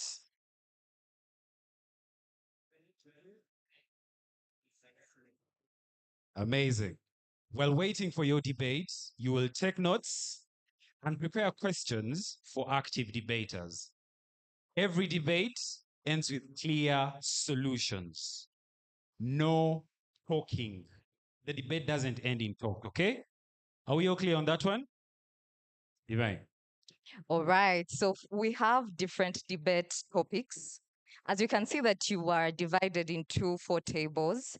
Each table is going to be talking about a specific topic. So some of the topics that we have youth unemployment. Then for the second topic, we shall have the cost of living, and that will be table 2. Then table 3 will be talking about education to work gap. And table 4 will talk about civic partnership. Now, what is your role? Are you people seeing this masking tape? Are you seeing this line here that is dividing the room? Now, this is going to be path A and path B. Are we paying attention? This is going to be path A and this is going to be path B. Now, you choose your pathway. You move to the solution you believe in most. Okay? Are we clear? So earlier on I said you choose 2 solution pathways. Now here, you move to a solution that you believe in the most. I'll give an example. If they say posho is good for your health and posho is bad for your health, solutions pathway will stand here. Posho is what? Is good for your health. The other person or the other group of people will stand here and say, posho is okay, it's good, but can we have something inside the posho or below the posho or an additive on the posho? Am I making sense? So when you stand here, you will debate your motion, support it. I told you we are not here for negative energy. Okay? We are here to design solutions for a future that is youth driven. Okay? So you defend the how, always explain how your pathway can make Uganda work today. Take notes while waiting. Questions. Take notes, and as you wait, your questions shall be, you'll throw your questions to the different debaters to defend your motion, and then propose solutions. End every debate with one concrete step forward. Are we clear on that one? You people, am I making sense or I am speaking physics? Okay? I don't want to sound like I'm reading the national budget. Okay? I need us to pay full attention to what is happening. Divine. So you could be wondering, why would I take part in this debate? Or you could be wondering, why does your opinion matter? Because young people, sometimes we say, your opinion doesn't matter, don't tell me. Here, your opinion matters, okay? And I'm going to give you some of the reasons why you should fully participate in this and why your opinion actually matters. So the first reason, the best ideas will shape the youth action snapshots to be featured on Switch Africa. I hope everyone here has heard of Switch Africa. Have they followed? Have you followed? Okay, so the other reason, you are helping take Uganda's youth beyond the statistics. They have been talking about statistics here. You are the real people behind the statistics. So the more you contribute, the more you give us your opinion, we are putting real people behind those statistics. Like, we are making sense of it. So let's get into it. Are we ready? Are we ready? Come on, you guys. Did you take breakfast? What is the problem? Do you need energizers? Should we make you dance again? Eh? Hey, you are very focused now. You're ready to attack. Okay. Hey, I love the energy. I love the energy. Now, guys, we are going into the real agenda for the day. Okay? I need us to pay close attention. When the statistics show up behind here, I hope the people in the control department are ready. You choose a side, ensure that the side you have chosen, you can defend it. Remember, we design, we debate, and we Kale. Also, the other thing, we are going to be going table per table. Where is table number 1? All right. Now, from fresh graduates to street hustlers, everyone knows the pain of joblessness. Many say it's time for young people to create these opportunities for themselves. Others insist that without government and companies' support, we are strained and we will stay stuck.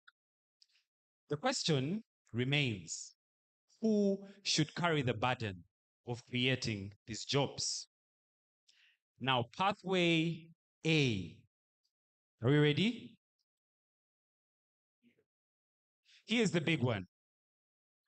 39% of Uganda's youth say unemployment is their biggest challenge. That means 4 out of every 10 of you is actually what?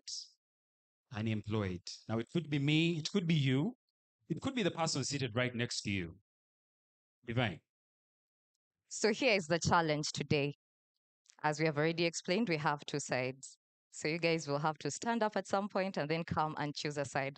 But the challenge is, do we take matters into our own hands to create our own jobs, or do we push the government and the big companies to create for us structured jobs so that we can take on these jobs? So pathway A is, do we take matters into our own hands and create our own jobs? Or you can choose pathway B, which is, do we push the government and the big companies to create structured jobs for these unemployed? So, table 1, your first debate or motion is youth unemployment. So, I hope I will ask Divine to repeat pathway A and pathway B for purposes of clarity. All right. Can you guys see this line? You're going to have to stand up. Let me stand here. I am representing pathway A. And I am pathway B. Okay. So, do you believe that the youth should create their own jobs? If you believe that the youth should create their own jobs, you can come and stand here. Pathway B, do we push harder for government and big companies to create structured jobs? Are we clear on that one? Yeah. Are we clear on that one? Should we repeat it, or you are spot on? We can repeat it. Yeah? Are we ready? Okay, now, table 1, choose your future. Stand on the side you believe in. Move now. Yes, please. Thank you. Are we choosing the pathway as a team or as individuals at the table? Individuals at the table. This is a group that is going to debate that topic. But then we have 2 solution sides.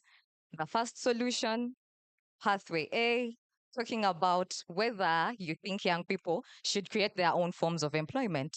You can come and stand here. And if you believe that government and big companies should create structured jobs for us young people, come and stand on my side. I am lonely at the top. Come on. People who believe in me, just stand with me. I have a prize for you at the end of the day. So I think you can stand. I'm not in a rim. Should we first? I am as independent as possible. Okay.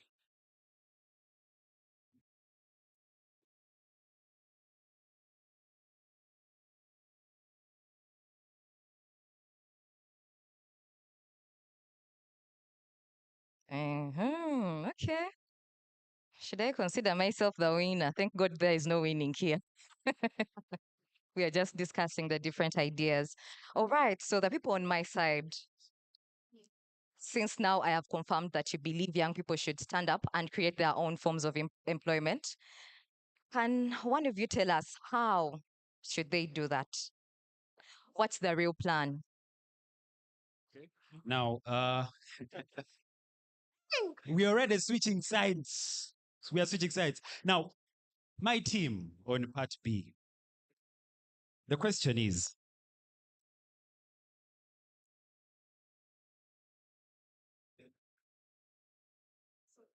you're saying government and companies must do heavy lifting, right? But how?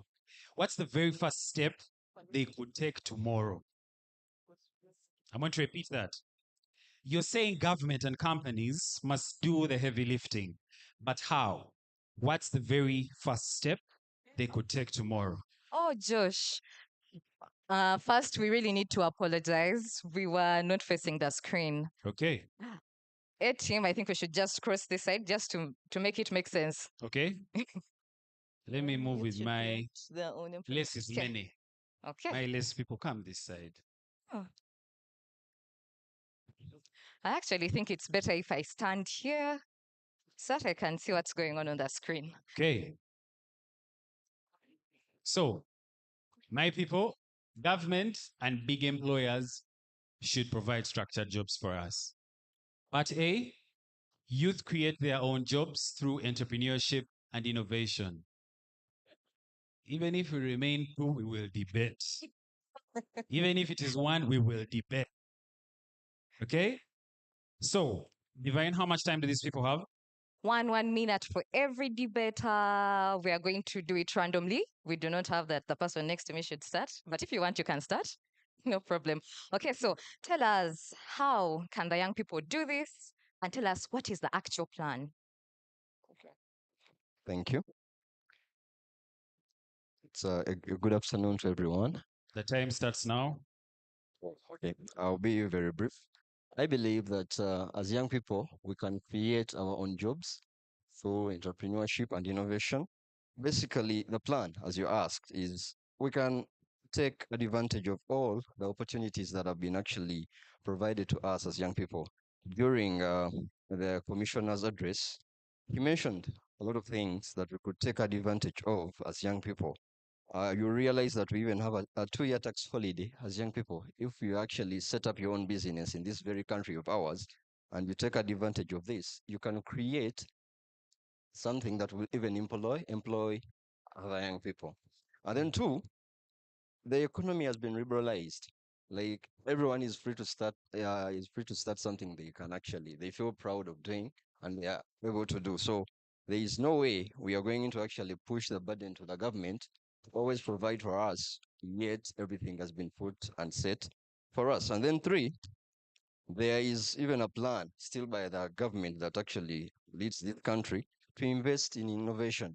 And as you can tell, young people have fresh minds that can really innovate. So if we take advantage of all these opportunities that have been put in place as young people, we shall create opportunities for ourselves, but even for others.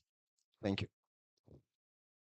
All right, taking advantage of the opportunities is something, but then being aware of the available opportunities is something else. I think we can get someone from your side. First Do you want me to present. first exhaust my Yes, people? first present. Very many. Choose. Who would like many. to go next? Oh, the other thing, when you get the microphone, please say your name, tell us where you're coming from or what you do so that we can better understand you. Since we missed you, I think. Okay, thank you. So Ronald, I reside in Mitiana. I work with the TEMA program.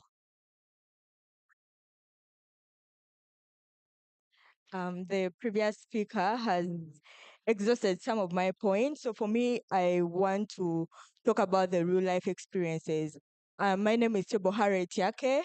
I'm a student pursuing bachelor's degree in biomedical engineering at Makerere University, and I'm an innovator. So talking about life experiences, I have studied with people, including myself. We have been working on various innovation projects. And I can tell you that we have people that have won grants. In Uganda, yes, innovation. Many youth say that innovation, apparently the policies are not there, the support is not there, but outside there is support there. So you just come up with your idea, come up with a concept note. Trust me, there are grants, a million grants out there that are interested in your idea as a youth. And we have witnessed very many youths going abroad because of their ideas. I do not advocate for that. But what I'm trying to say is, as long as you have an idea, it means you're going to make it. Your idea is your capital. Your idea is something that is going to take you far beyond you can ever imagine. Without resources, the resources can always come, given that you have an idea. That's how companies like PayPal started up. People had ideas, they didn't have money, but they made it because of the idea. Thank you. Okay, thank you. Thank you very much. Who would like to go next? Christine Chisache at Uganda Christian University, currently pursuing a bachelor's degree, in journalism and mass communication. And I think youths can create their own jobs through connections. Like most people think that you can do things on your own, but then if you team up like 5 people and then maybe invest in a plot of land or something of that sort and then resell it, somehow you see that your money keeps generating over the years. And then another thing is problem solving. In your communities, you can just find out the problems. It doesn't have to be something outrageous. It could be food, like maybe the next food stall is about 2 kilometers away. You can just make your own closer so that you are getting money from it. Thank you. Now, I think my side is now active. We are ready. I am glad none of us is in red or yellow. Audience, I believe the very first instruction I gave was you take notes because we are now going to get feedback from you after that. Okay? My people. Good morning, ladies and gentlemen. Good morning to you. My name is Jenkins Kavi, and I'm an electrical engineering graduate from Makerere University. I also work with Agribiz Consultative Deal in agrochemicals and agro inputs. So I would first of all like to begin with this as I build my argument. I think that talking about creating jobs for youth themselves and innovation is a bit of a utopian way of thinking about things. Why do I say utopian? I say utopian because how many companies can be created at once? Won't that saturate the economy? How many people will then be employed in those companies? So I believe in something that we have in mathematics called a normal distribution. The employers are the least, by matter of fact. The employable people are the most, and the non-employed are the fewest. So, as a matter of fact, whether we do not want it or we want it, the employers will be the fewest, the employable will be the most, and the non-employed will be the least as well. It is something a curve like this. I do not know if you know the normal distribution, but that is how it is placed. So the government that I speak of and we have talked about earlier has 72 trillion Uganda shillings at its, should I say mercy, for lack of a better word. It has 72 trillion shillings at its mercy. So it can be able to invest in creating employment. Recently, I won an award with UETCL and said that collaboration where my project was one of the best in that particular challenge. Congratulations. Thank you very much. So you can see that because the government put in energy to work with the university, I was able to get an employment opportunity. And if the government's priority in this 72 trillion was to tackle unemployment, it would work better than the youth actually going to create their own jobs. Case in point, look at Uganda at the moment. Thank you very much.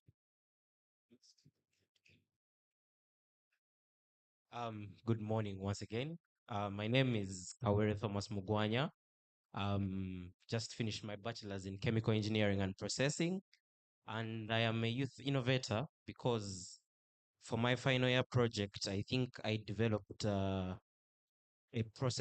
laboratory plant that converts waste plastic to hydrogen gas. That means I'm combating waste, and at the same time I'm producing energy that is green friendly. But again, I can't do it. I can't take on that mantle alone. So I have to seek, because such projects sometimes are not economy friendly, in the sense of, if you get investment, you're looking at, there are things that government is supposed to do, like building roads and everything, that where you don't expect returns, but you're just doing it. And such projects are not friendly for people to invest in, because they are for the good of the community, but they're not really for business. Why I chose pathway B is because I believe the government has a lot to do, in the sense that it can create employment in terms of uh, building capacity, in the sense that you can sensitize people on how to go out on their own, and as well, because we need these companies. Currently, we are working, me and Environmental Hub Uganda, an organization I'm part of, we are working on green climate finance. But we can't do it on our own. We first had to wait for government to announce that now we are going to start climate financing in this financial year. And then we took the lead. I feel like if government takes the lead and shows people the way, we can create employment in such ways. Now, imagine if climate finance took off and we had a project that could employ very many people that are environmentalists and stuff like that. It has done a good job. Other than us, if we took on the mantle alone initially with no government backing, where would we take those strides as youth? An idea is an idea, but you need help to push you forward, and I believe government should do that. What I would do if I was government tomorrow would be improving policy, in the sense that we look at the minimum wage. As a country, we don't have a minimum wage bill. This forces people, especially youth, to run away from employment, because you're going to go. I've been paying 1.8 as tuition, and then someone is offering me 1.2 gross for a start. It doesn't make sense. I need something better. So government should not leave us hanging, and it should empower us through policies, because policy is the backbone of everything, I believe. That is my argument. Thank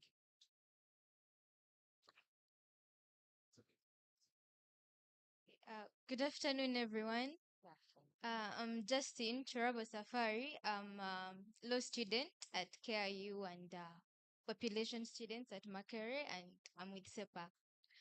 So I chose to side with Pathway B, government and employers providing structured jobs, because I believe as youths, even as being a structure of the population in Uganda, we first of all, our economy, if you realize that most youths are on the other side, like they don't have the funding, right? And then I'm going to just use a few of the careers. I feel like they will like elaborate it better. So I'm going to start with medicine.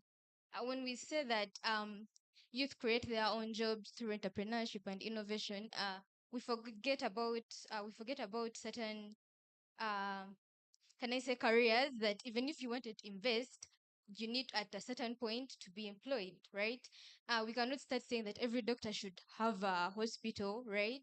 So, and remember, there's a time when they asked the ministry that why are you not taking in medical students, because you realize the medical interns are many, and when they're done with them, they put them out to the world and bring in a new group, but they are not recruited into the systems like government hospitals. And then at the same time, with the same government, we say that government lacks medical personnel, right? Like our doctor to population ratio is a burden to medical persons, but this is the same government that does not want to recruit, right, the medical persons. So if you tell a medical student or a medical person that, hey, create your own job, don't wait for the government, and they believe that if they increase I could say their budget, because one of the reasons that the ministry gives is because they do not have the funding to have a systematic, when you take up a government job,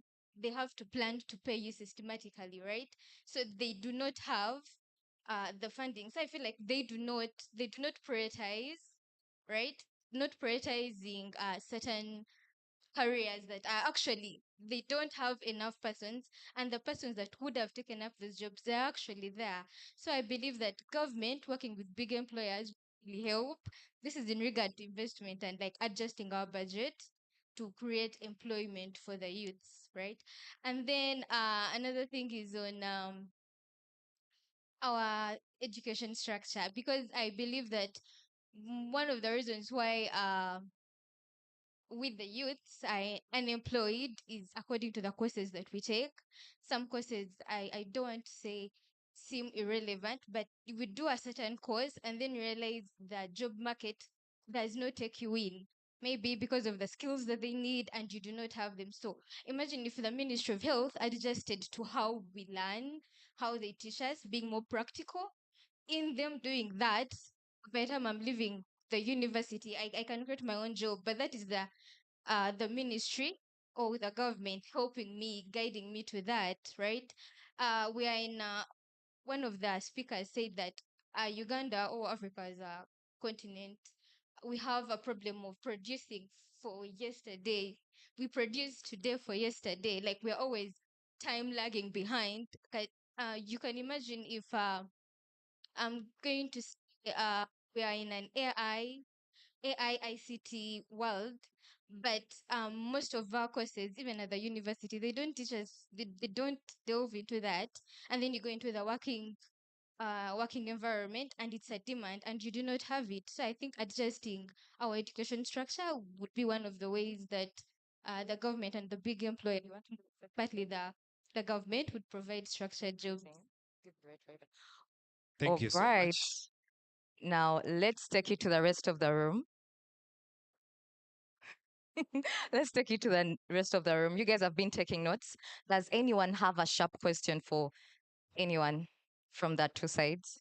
Yes, let's keep it fast and fierce. 20 seconds. Arms up, arms up, arms up. Okay. You people, are you paying attention to what these people are doing? Yeah? Okay. Okay, thank you so much, the youth, for sharing your views. I'm really quite impressed, and again surprised that the larger number is the other side and there are few this side. However, I sort of felt like the first submission from Team B sort of suggested that he should be the other side, because yes, this is my question. You said that you had a project and then government took it on, and they supported you. So you're an innovator, right? So that's why I got a little bit puzzled. I wondered if you are part of Team A or Team B. Clarity on the matter is this, if Thank I you. may. Okay. The clarity on the matter is this. If the government was not in position to listen to this particular project, because my project does help UETCL to reduce transmission losses on network. So in any case, it helps UETCL and the government itself. So in that way, I'm being employed by the government to solve a problem that they already have present. Also, if I may add, you see that innovation and what I already established before, the normal distribution curve, that you at any one point you cannot have the employers being more than the employees. That is not possible. It is not possible for the employers to be more than the employees. So we must focus where the challenge actually is, the number of people that need to be employed. So that is where the government comes in and it creates more jobs. And how does that reflect from their budget? If we have 72 trillion, they should, most of it, addressing the employment challenge. Thank you very much. Okay, we have another hand here.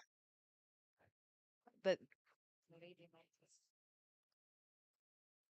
Thank you. I think my question is to both sides. Do you believe each of them can work independent of each other?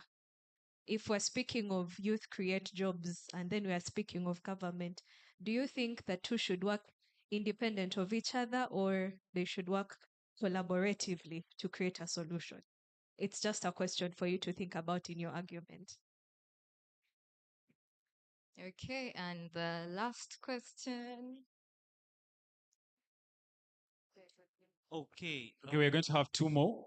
Just two more. Spot on. and we get into the next segment. Okay, my question to both parties relates to what my predecessors brought out, but I think the government is the engine to what is going on in the youth. So I feel even when you innovate, there are enabling factors or there are community business enabling factors that only the government can provide. The roads, the health facility for the people, the police, and everything they're in. So me, I feel even if you want to be innovative, the government has a pivotal role in the employment of the country. But my question to the people supporting the employers and government is, how do you feel that the government could do reforms more than what they have done already to solve the gap existing, even when they have tried to their best, I think? Thank you. And our very, very last question. Mine is not a question, just for my friends up there to think about.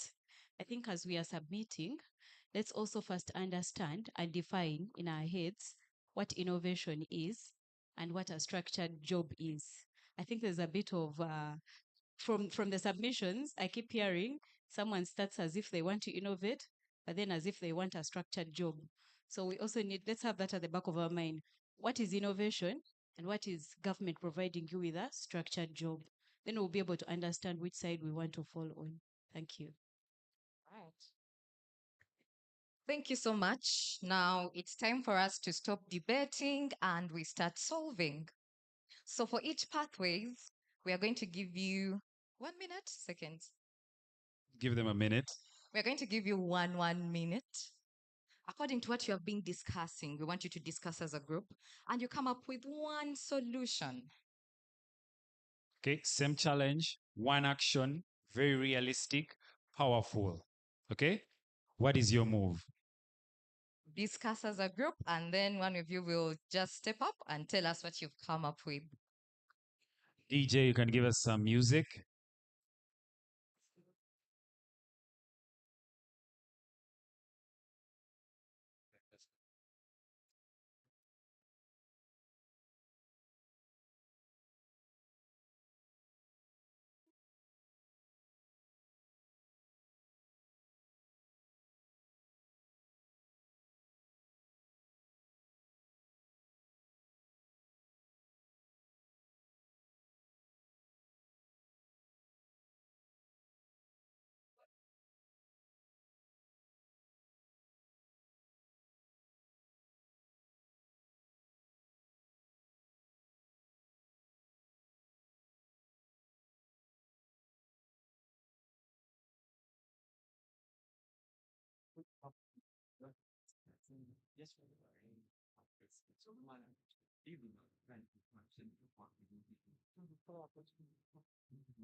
Then the other thing is that should be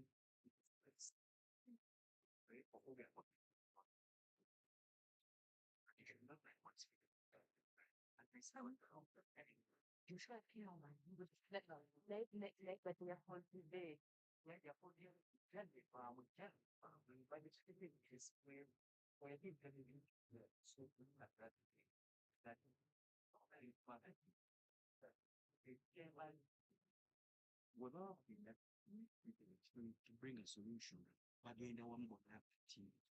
Wakati wa mazi kwa dem so dem. Acha side B, ni side B. So no good at you. But you are joking at you. We Anything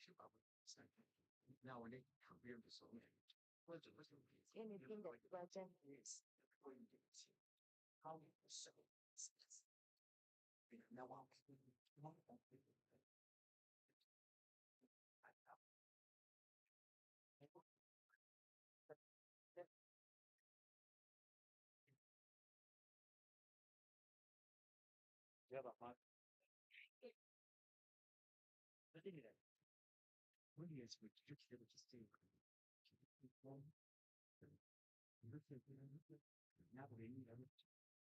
Why are they exciting one thing? When they even questions they don't just that. Whatever springs there, what they can do, they tell springs and so. What so they questions that what kind of this much taken whatever. And you're going to look at them again. So on a move that what you're the screen or on some of the screen. Watch. So the audience need you to taking in notes. All right. All right. I hope we have all come down to the final solutions. I want to encourage the audience to constantly take notes of each presenter here. Take notes because the ball later on comes back to you on what question you intend to ask and how you intend to approach it. You have a question? Just hold on to it. Now, my teams, our time's up. Our time is up. There's too much matter here. Okay, team A, team B. It's time for you to present. And you're going to present to us what your solutions are. I am going to start with team A. Okay, team B, they have voted you to be the ones to begin. Okay, keep it short, precise, brief, but spot on, okay? We wanted to do kind of a, you call it a dynamic duo? Some kind of thing. No, let one person present because our time is fast spent. Thank you very much. Good morning once again. I'm not sure if it's still morning. So our, may I continue? Okay. Our strategy, should I say, is investment, but proper investment into particular sectors. For example, I'll give you an example just to elucidate on my point. One of the sectors is agriculture that takes up majority of the people. And we can see that very many people are involved in peasantry, farming, and things that are not exactly structured. So if the government invests into agriculture, very many people, if the government actually processes its own coffee, if the government invests in thinking, in how people research, in how people do all these particular things that I have aforementioned, they can be able to create jobs for people that are already within the sector that they're in without having them to shift from one side to another. So I think what we think is that the best thing the government can do is invest, but invest properly. Thank you. That's as succinct as I can be. Thank you. Let's hear from team A. Please clap for team B. So for us, our final solution is to preach the gospel of growth mindset amongst the youth and encourage them to be problem solvers. The youths need to look out for gaps and come up with solutions. And in that way, they can economize their solutions. That is what entrepreneurship means. It should be noted that no successful innovation is done by one person. So the youths need to collaborate, work together, and come up with successful innovations. Support will always come for the best ideas. Thank you. Thank you so much. Great ideas. We've had the tension and we've had the solutions. Yes, and that's the goal. We are not just debating, but we are designing a way forward and seeing a better way in which how we could design our future as young people. Thank you so much, Group A and B. Please clap for them. We are moving to the next debate.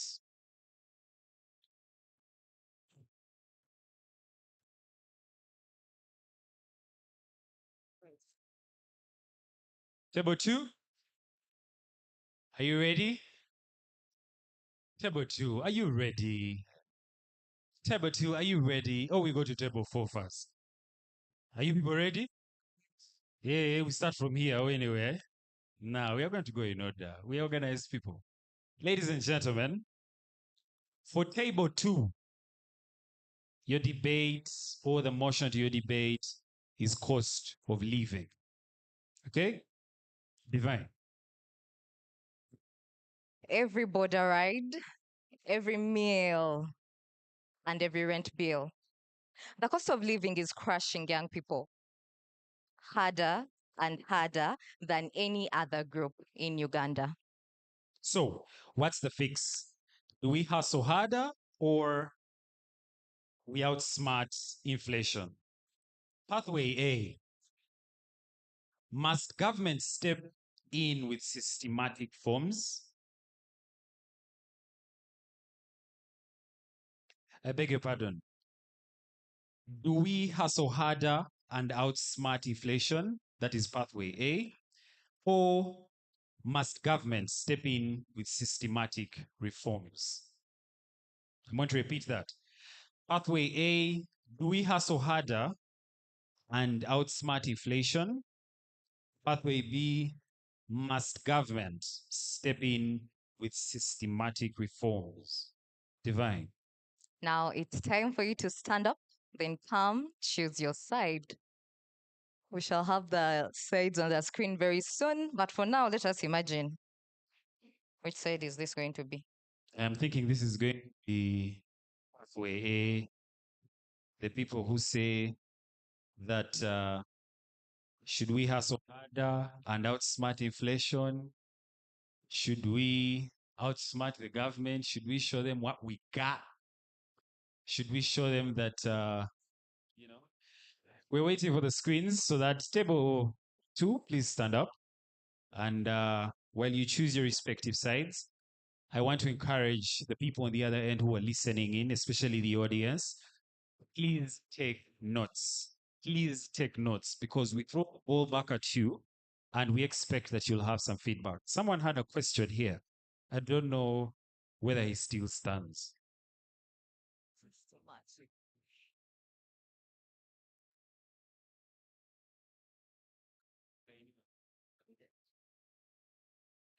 Okay, the screen is up. Questions are up. Team A, youth resilience plus hustling can beat inflation. And Team B, systemic reforms. That is wages, subsidize, taxation.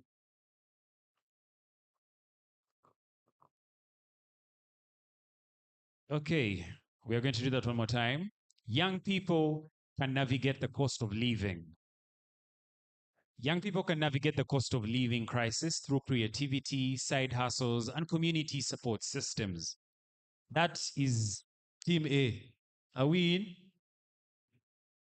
Team B, the real solution is policy change. Fair wages, affordable housing, and stronger safety nets from government and institutions. Divine. All right. This time round, why is my side always the one starting? You don't have sides here. Yes. At the end of the day, we're just here to get solutions to our future. Okay? As we said, this is not debating to win and to lose, but rather we are talking about the solutions, and in the end, we come up with a solution that benefits all of us. Yes. Who would like to go first from side B? Side B.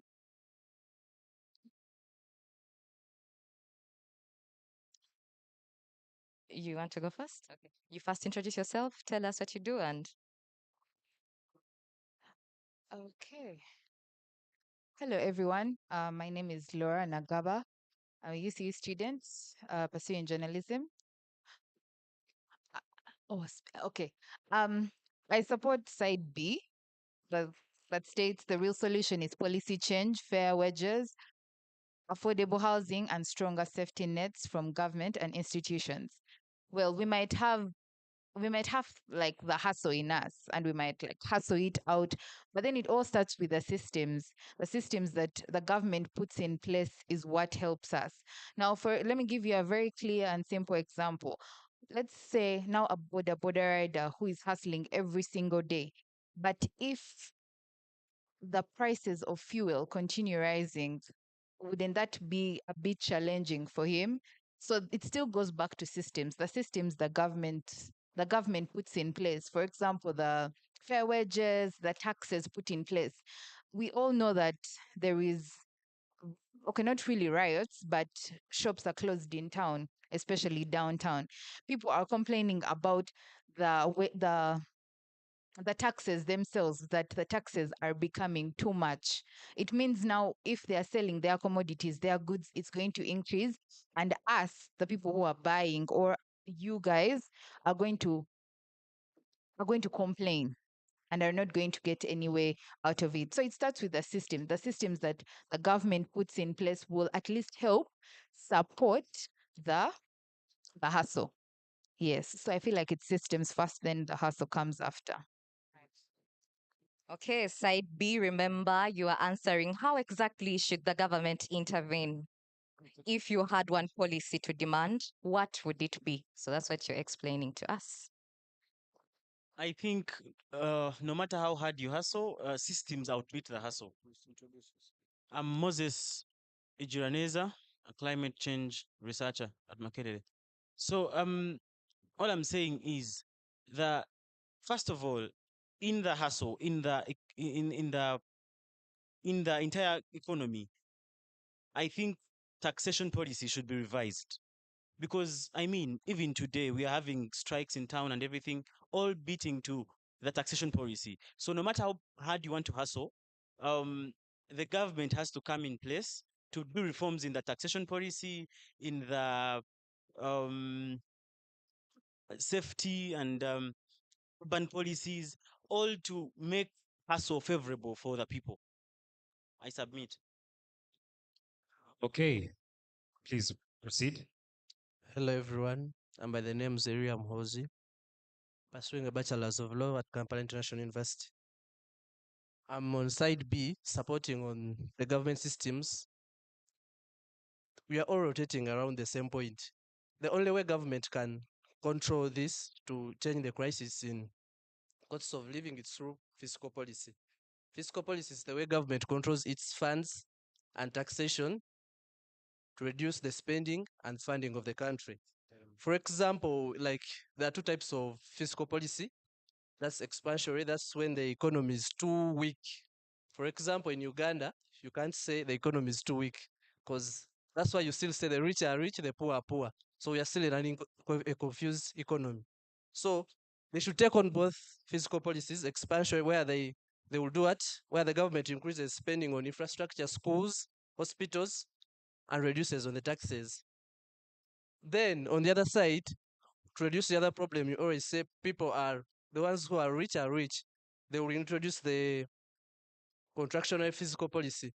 This is where the inflation is too high, and they will increase. They will reduce the taxes to put more money in people's hands and pockets. I submit. Thank you, thank you, thank you. Now we are crossing over to the people on young people can navigate the cost of living crisis through creativity, side hustles, and community support systems. I'm Jackson Odong, just fresh from Makerere University, bachelor's degree. I'm at Human Rights Commission as an assistant administrator. I would like to start by saying it's not right to beg your girlfriend or your boyfriend to love you right. Why am I saying this? We can't keep begging the government to do what it has to do. That's its obligation. So as the youth, we need to know that one thing clear, surviving is winning. You need to survive. So my point comes in budgeting and financial discipline. That's one thing we need to learn. I remember so many policies that were brought by the government, now like PDM. They gave people 1 million, but in the next morning, somebody has nothing to eat. People were given 1 million. I know of a gentleman in my area that ordered a taxi and paid for all the seats to go to the city and drink and then come back the next day. So if we don't learn financial discipline and the art of budgeting, we will not manage.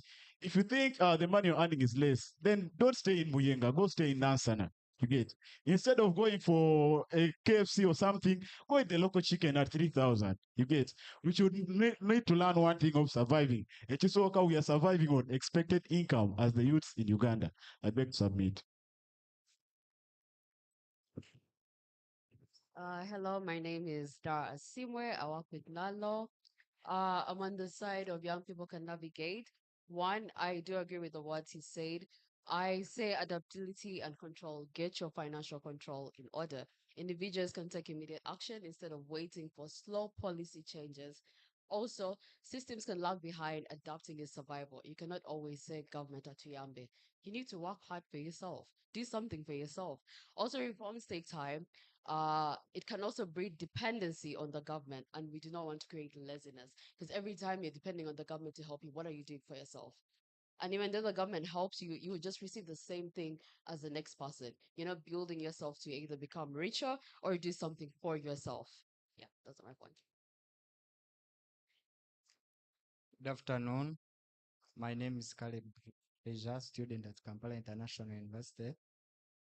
I'm supporting Part A. I'm here to say that the fair wages, affordable housing, and strong safety nets from the government are good, but then should find a creative man or woman, should find someone that is in action instead of finding someone that is lazy. Like, for example, an individual should make change in his or her life in terms of budgeting, reducing consumption, and increasing income.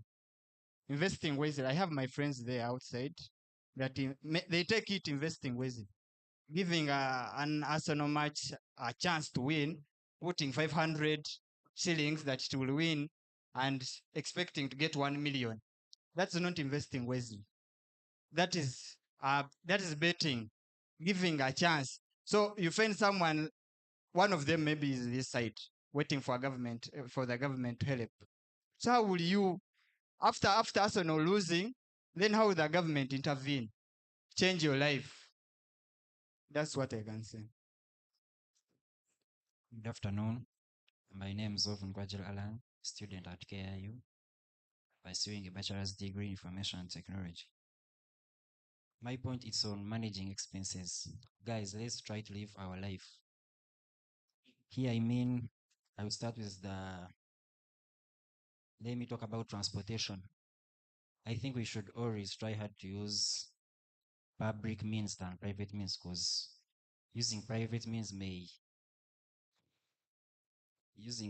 means, someone may charge you than you using your own mean.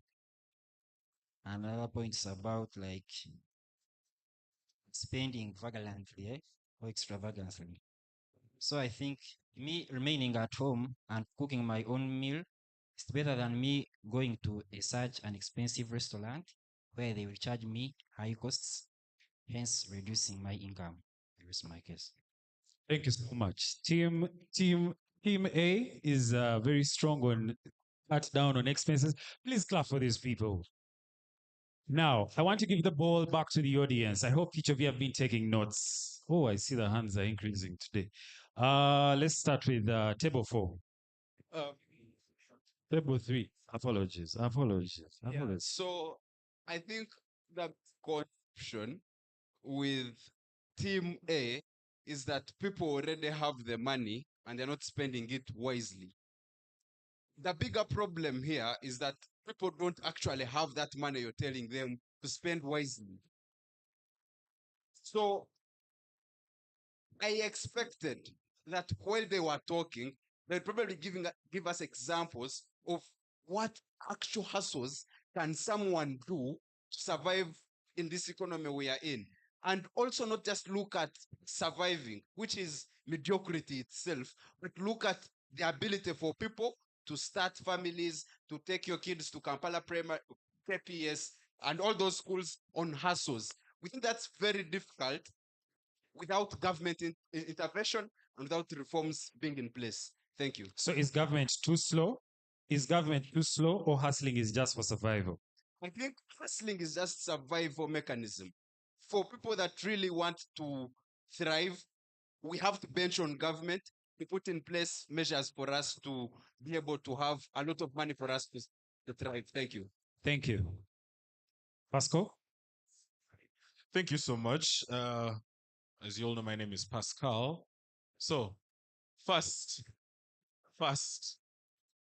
you see, when you say cost of living, and then you're telling me to save more, I strongly believe you do not understand the part of cost of living.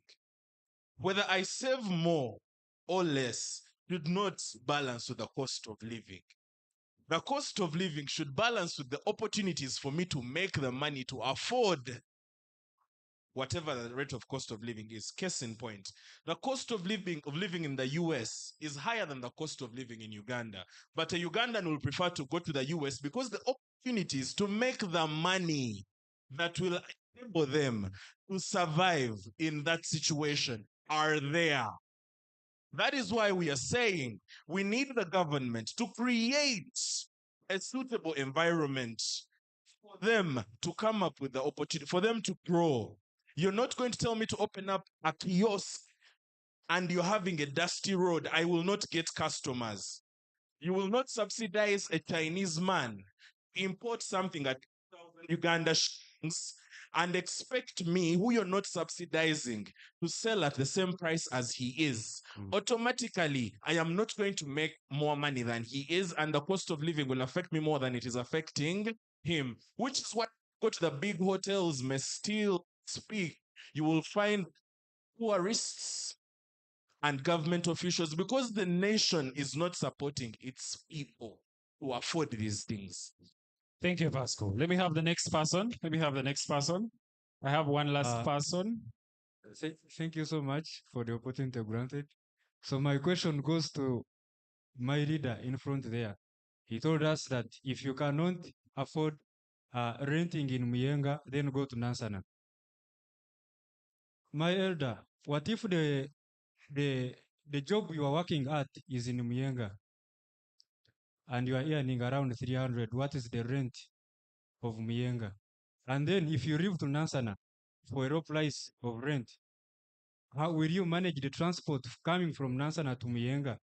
And my conclusion is, let the government carry the burden of finding solution for the wages, because it is neither a communist state nor a capitalist state. It wants to put it in hand in everything that arises. So I think it is the right way to go with part B. Thank you. Thank you so much. I have one last question from a different table. Our time is fast spent. I can't give everybody the mic, but I'm going to give this, but no woman has talked.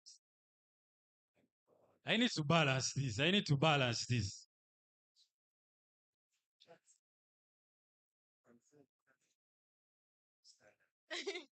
So, Please make it fast. Eh? I have a question for the gentleman wearing specs in front. Was that your fault as a person that has a very low mindset? That was the person's fault, not the government.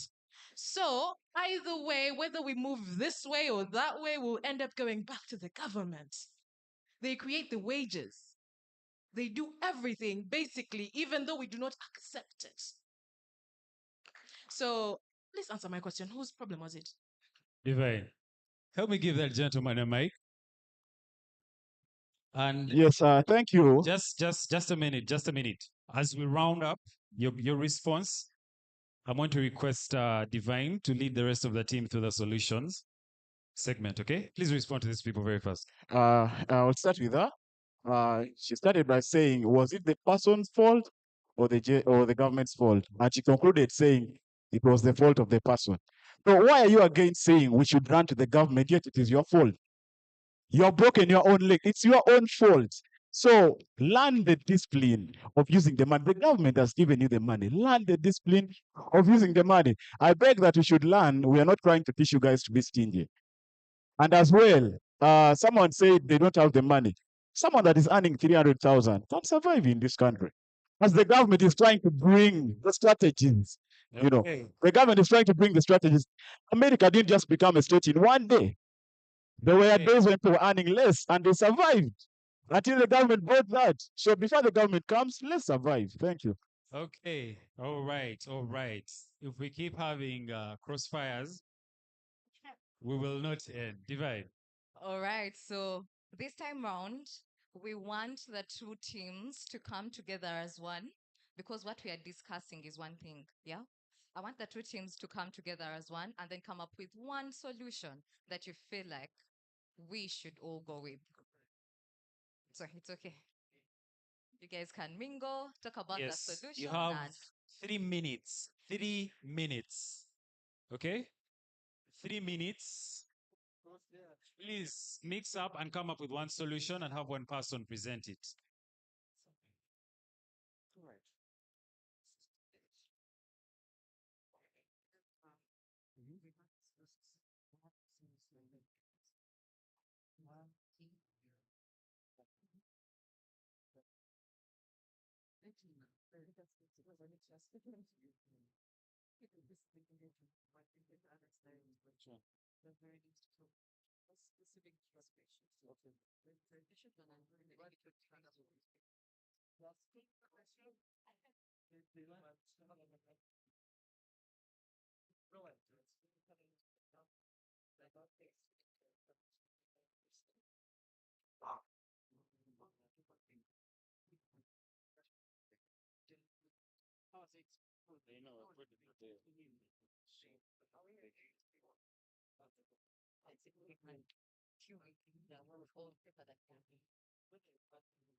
Okay, our time's up.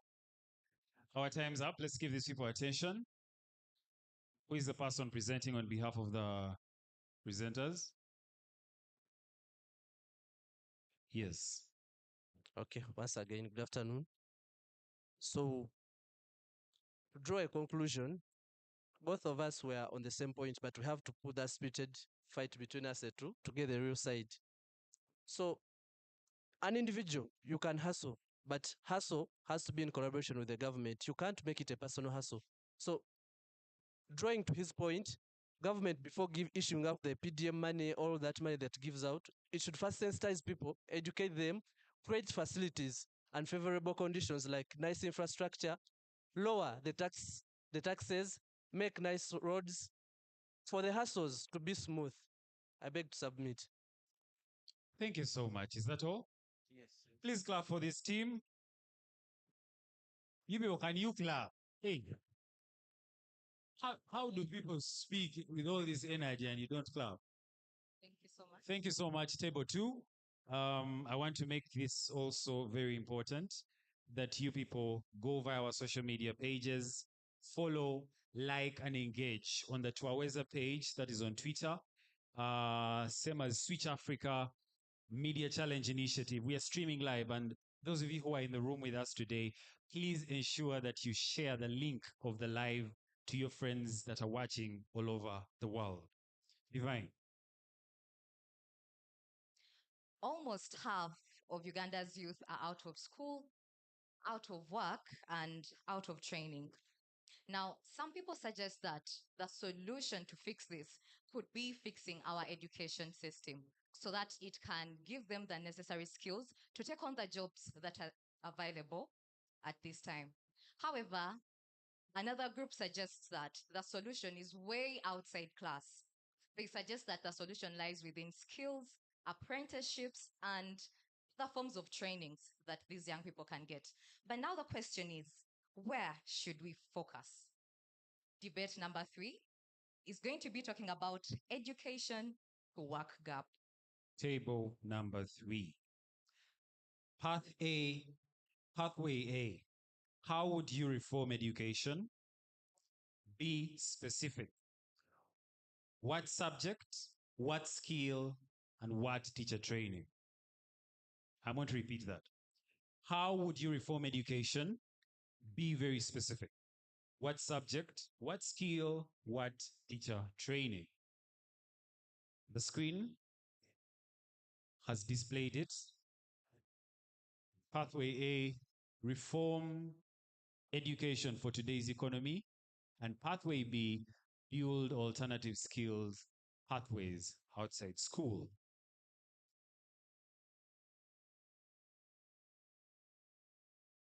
Divine. Table 3, this side is pathway A, talking about how to reform the education system. And then pathway B. How do we scale alternative skills?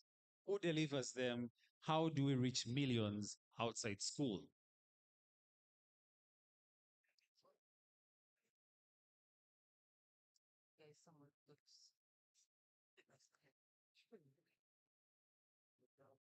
Audience, please take notes. I'm going to be picking one person from here. I pick one person from this table, one person from this table, and one person from that table in order to balance all of this. Okay? Are we ready?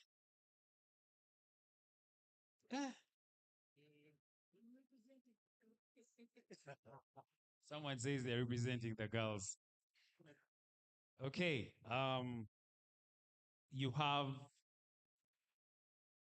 1 minute each, and your timer starts now. Good afternoon to you. My name is Pascal Praise Mumbere, and I believe that we should reform the education, reform education for today's economy. I have 4 main pointers, and I'll be very quick about them. The very first is looking our education system and reshaping it to be more skill enabling than result oriented.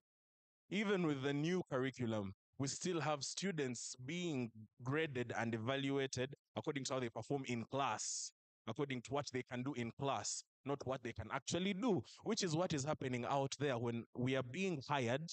Someone tells you you're not job ready. You have the papers, you have the first class, wow, but you're not job ready. So can we go away from the results to the enabling of the skill? Second is to adapt to the job market. The job market today is more about exposure than theory. We have classes, for example, I'm at UCU, our classes run from 8 a.m. to 6 p.m. Sometimes the lawyers are in class from 8 a.m. to 8 p.m. Now, that is purely theoretical. However, when they've never been to a courtroom, someone doesn't know how to address the judge, and then you expect a firm to hire this person.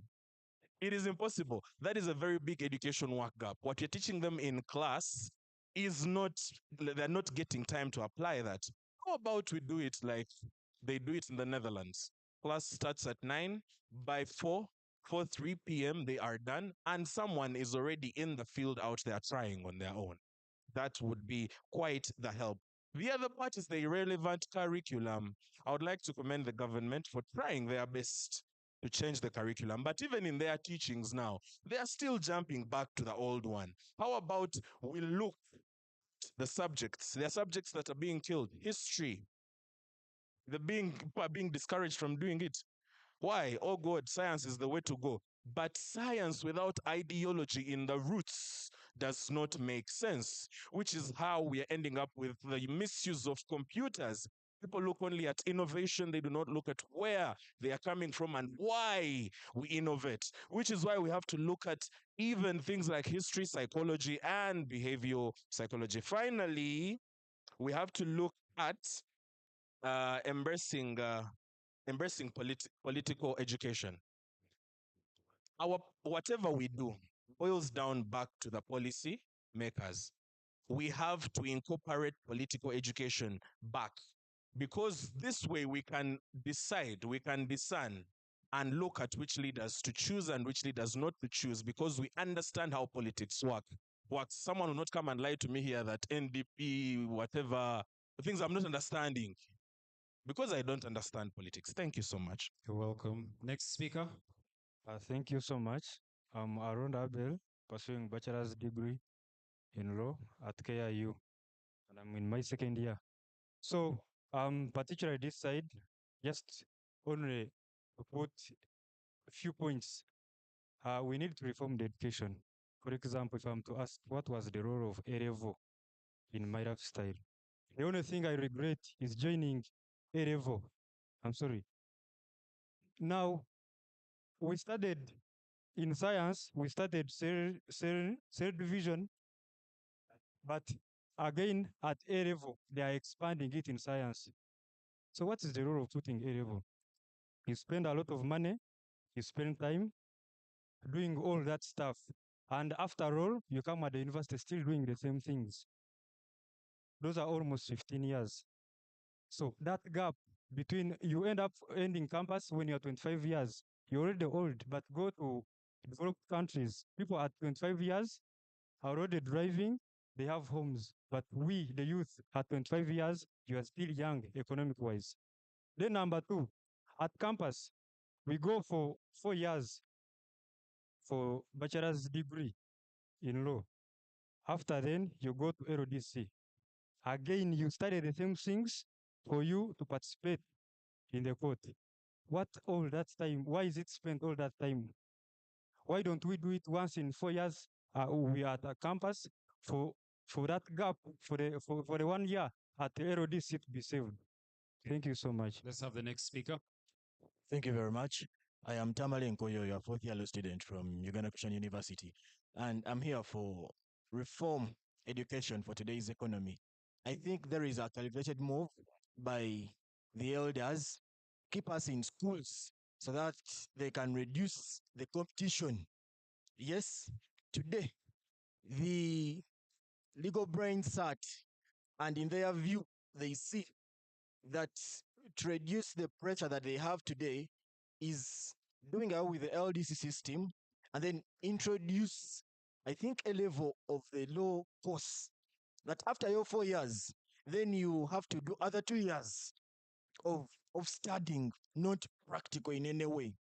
The people that are proposing these reforms within the system did 3 years, and they are perfect lawyers.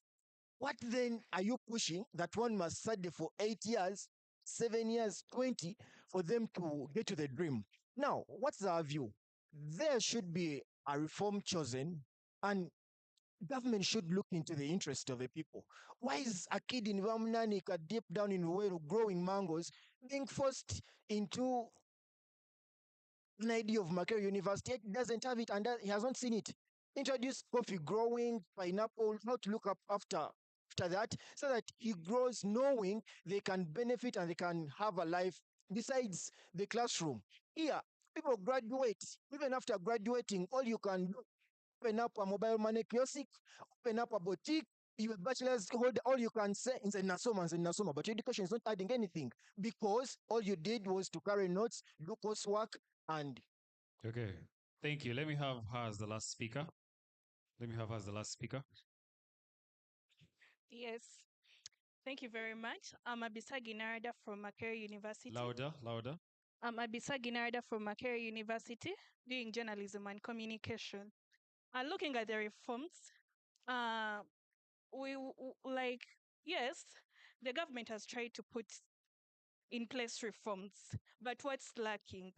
Where should we put more energy? For example, at Makerere University, if you're being admitted, a girl child has an extra 1.5 points, right?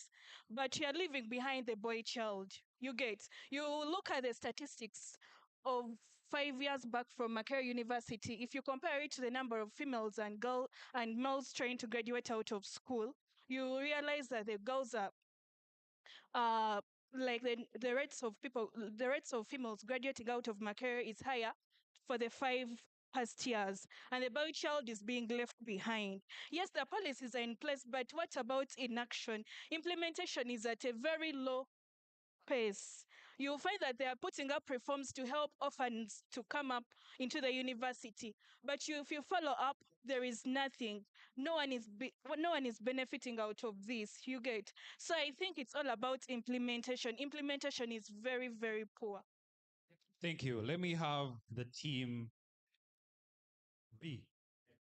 Build alternative skills pathways outside school. Speaking first. Okay. 1 minute. I'm Nicholas Kateregga, and I work with Makerere Institute of Social Development. I chose this site because of various reasons. Surprisingly, most of the presenters of side A have been saying our points. Yeah. You know, it is very important to instill skills in a child when he's still young so that when he grows up, he's well versed with the career. Outside countries, like one of the presenter on side A said, in America or in other developed countries, they identify a child's skill when still young and they take them to various places where they can actually nurture that skill when they are still infants. So by old age, they are already well versed with the profession. Even in Uganda, I watched a certain TikTok video of some man, I've forgotten the name, I think I will recall later, who said that after P7, after educating his son in P7, it's not going to take him to A level to study these theoretical kind of subjects. However much new curriculum was brought, but still something is still lacking. You will see that it is more theoretical anyway, but we need to enact more into the new curriculum. However, it is important for skill building. But this guy is not going to educate this boy in O level, A level. We'll just take him to a school of engineering for a certificate, and then after a diploma. So by the time another guy in HSC is done with senior 6, the other boy is already having a diploma in engineering. So when you find them in the field outside there, this boy of senior 6 doesn't know anything to do with wiring this building, but the other boy is already well versed. So I support part B. Can I ask you one question? Do you think A level is relevant?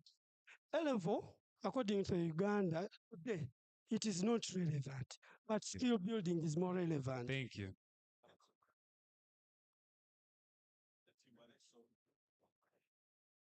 I don't know if you're on the right side. Um, Please. All right, thank you so much. My name is William from UCU, and also a proud fellow of the MCI Fellowship 2025. Build alternative skills pathways outside school. So in Uganda, here in basically Africa, Uganda's education system is ranked among like the 16th in Africa in terms of the university performance. Now, globally, it's ranked among the 129th in its education system. We are not doing very bad in terms of our education system. Now, talking about building skills outside school is something that I would want to talk about today. Very important. Now, the only reason why we having the education system, it's like a route. Yeah, it's a route that helps to build up the skills.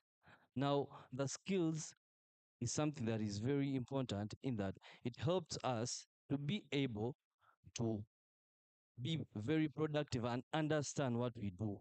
So it is very important to have skills outside school. Very important. I'm giving an example of, for example, the MCI.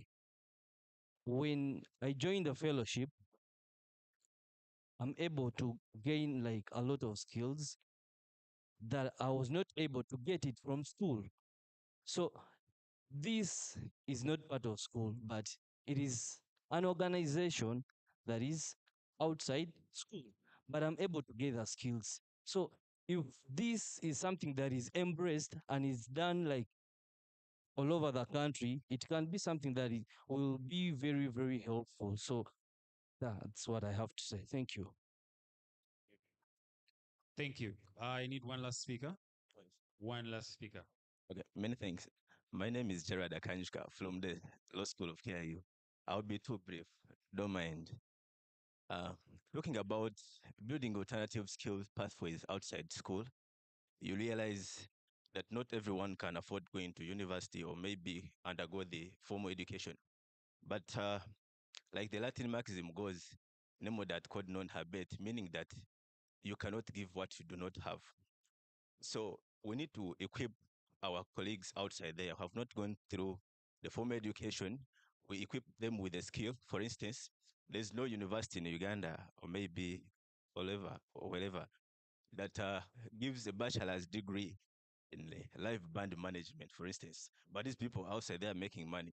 So we can equip them with such a skill so that they can perform and they earn some good money to themselves without going and minus going to universities and all these other studies.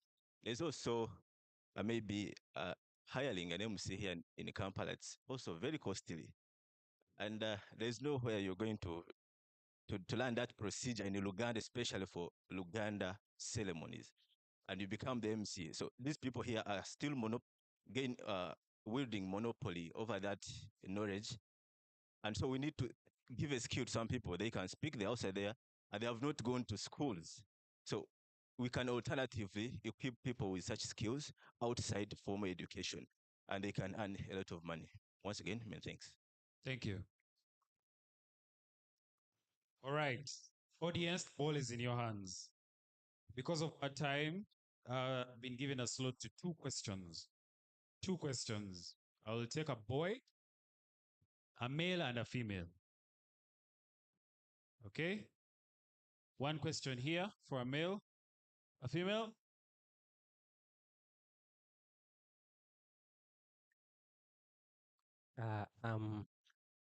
Good afternoon to you all. I'm called Wataringa Enoch, a student of Kampala International University. I pursue law. So, to me, it's not a question. I just want to add on the point of Group A. So, according to me, I think we should reform the education system. For example, we should make primary to just understand the language. When we come to senior 1, we should know that Enoch, I want to become a lawyer, or Ivan wants to become a doctor. He should take what he wants. I regret the canes which was showered to me in primary or in secondary because of chemistry. Yet I was a guy of history. So after senior 4, we should graduate as model farmers in senior 5. But this system of Uganda. Thank you. One last question. As the team is trying to find a solution, Table 3 is trying to find one solution. I have a question from a lady here.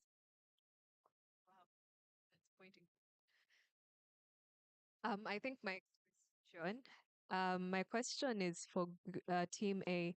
Do you reform an education system because of time, or do you reform an education system because you want output? Secondly, when we're talking about reforming education systems, it also goes back to the colonial mindset of the systems that were created.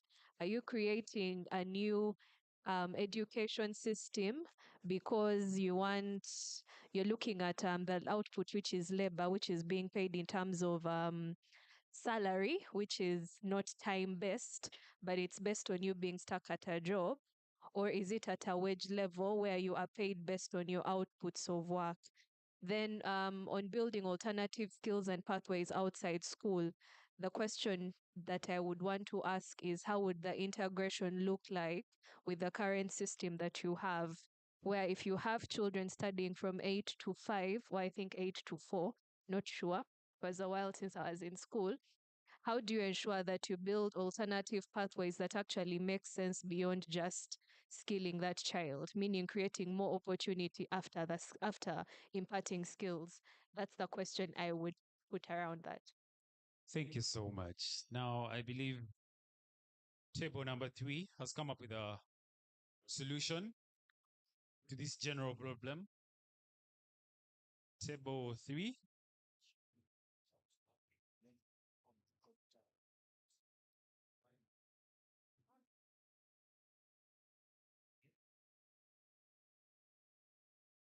All right, table 3, your time is up. Your time is up. Your time is up. Who is the representative? Okay.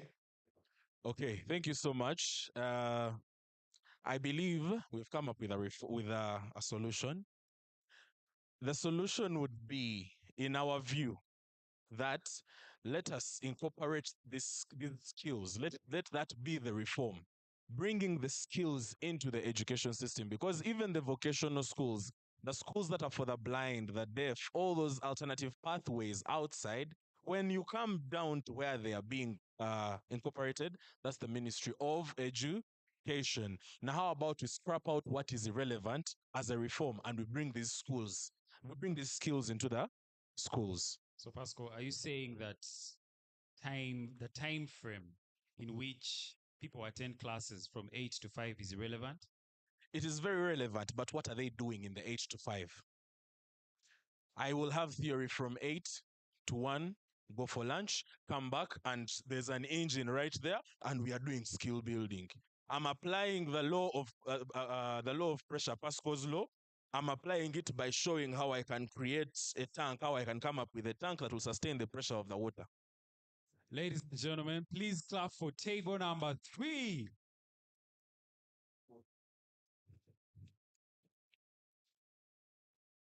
Define.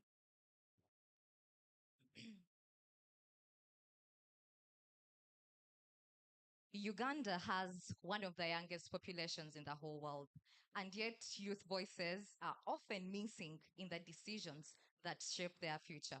So some suggest that the solution to fixing this would be coming up with better civic movements or platforms that can help these young people get more engagement in civic leadership, in civic participation. And then others suggest that the solution is fixing the current democratic system so that it can intentionally center young people in Uganda. The next debate for table 4, we are going to be talking about civic participation. And for the 2 pathways, we have pathway A saying, how would you reform the existing democratic spaces so that they truly welcome youth? What's the first change needed?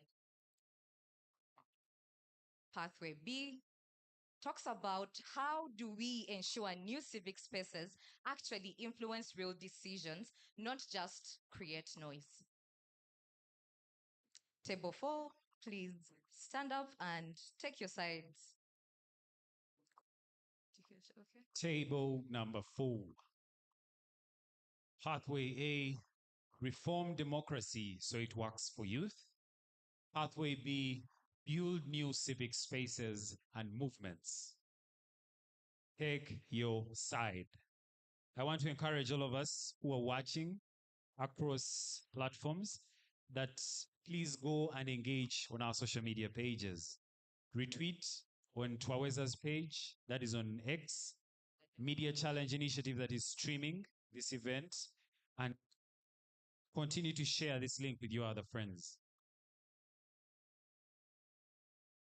who are not here with us. Yes.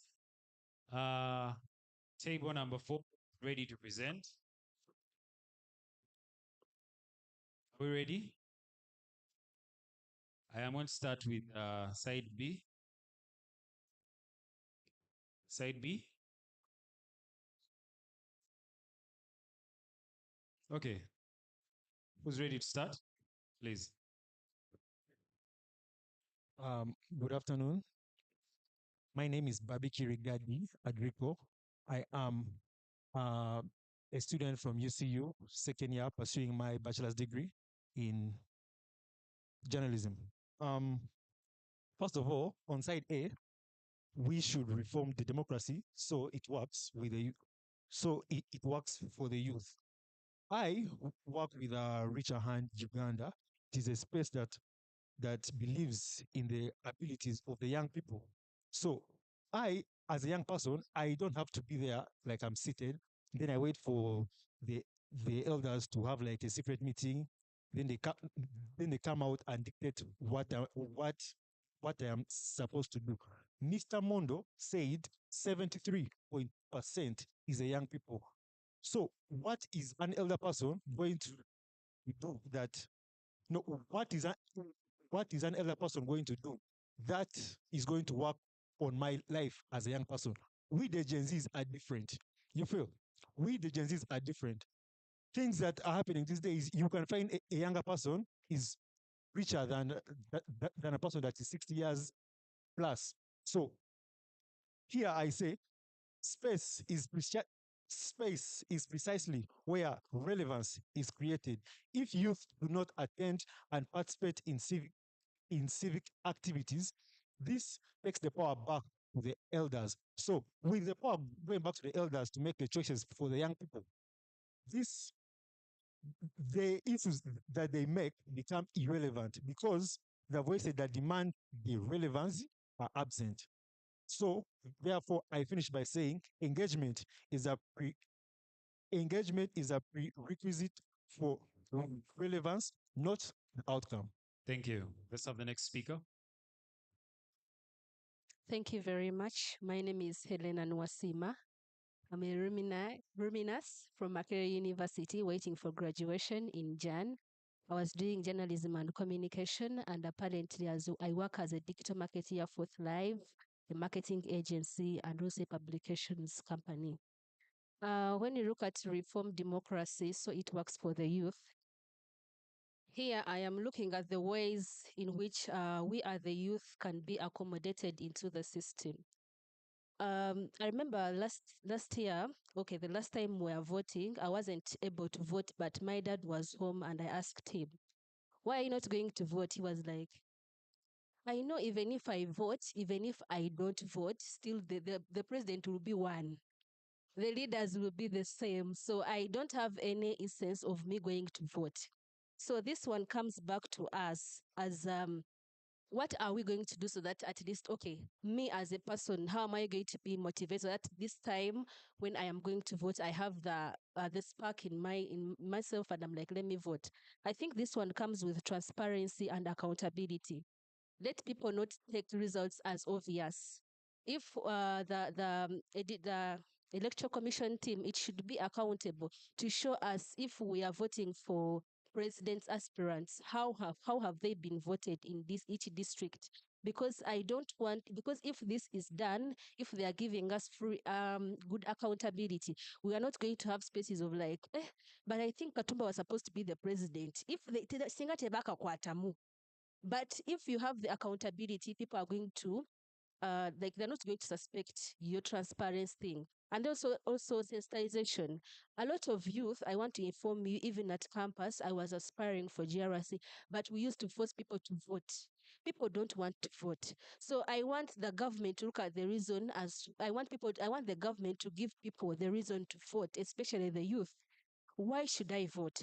You vote because you want a better leader. Vote because you are going to be the future leader. Vote because you want this to be done and this person can do it. I want the government or I want the reforms like if I am in the office, why should I get out and actually go to Tungamo to my polling station and vote? Because I need this person and I need good representation. Let Then me lastly, have the next speaker because our time is fast spent. One last speaker and then we cross over. Thank you. Of power. However much we need to reform, like sensitizing people about their rights on voting, and another thing is accessibility. Accessibility to to voters, like online registration of voting, and accountability, as my fellow has mentioned. Thank you. Thank you so much. Let's have Team A, who's ready to present.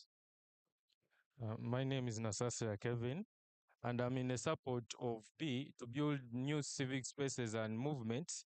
First, 30 seconds, I want to give reasons why I support for new by showing how the old cannot work. You have 1 minute. Democracy and the reforms. So even if democracy is reformed, it gives people fundamental rights and rights that actually are a challenge to achieving economic freedoms. Democracy is occupied with political freedoms. And if you look at why most Ugandans are in politics, it's because of the economics, livelihood, and and how to earn. But democracy, even if it is reformed, it deals with things with fair representation. And when you have representation, you're shifting power from the people who would have the power to act for themselves, and it goes to other people. And also, democracy itself so now why am I advocating for new civic spaces and movements is that these new civic movements have the potential to explore our honest situation. When you look at the current civil spaces, most times they are occupied with intellectuals speaking ideals. But if we are to go into the new civic spaces and movements, we are going to focus them on people who are paying the taxes. People are spending a lot of money in Myoga funds because they have a political obligation to people, and they are taxing the business people to a full explore the challenges of the people who are really holding this country, rather than addressing the issues of people who are actually not contributing but have ideals of how things should work. That's why I support the new movement. Okay, thank you. Next speaker. My name is Deborah Mirembe. I'm going to graduate this January. The reason why I chose to build new civics, sorry, to build new civic spaces and movements, sorry, it's because we are looking at the social change. Because when we deal with the new movements, perhaps we could get initiatives that are led by people that are going to be focusing on specific issues rather than the traditional political parties, and to satisfy those people who have perhaps because the new reforms have already failed us. Sorry. And perhaps that is not the way to, because we want to engage the youth. We want to talk about the issues that are at the center. Because one of the reasons why youth are not participating is because sometimes they talk about issues that are not affecting them. But perhaps if we have the new civic spaces, we could bring the youth on board, that perhaps they could talk about the issues that are affecting us. Are you aware of the challenges civic spaces are facing lately? Okay, thank you. My name is Steven, and I team up. I'm from China.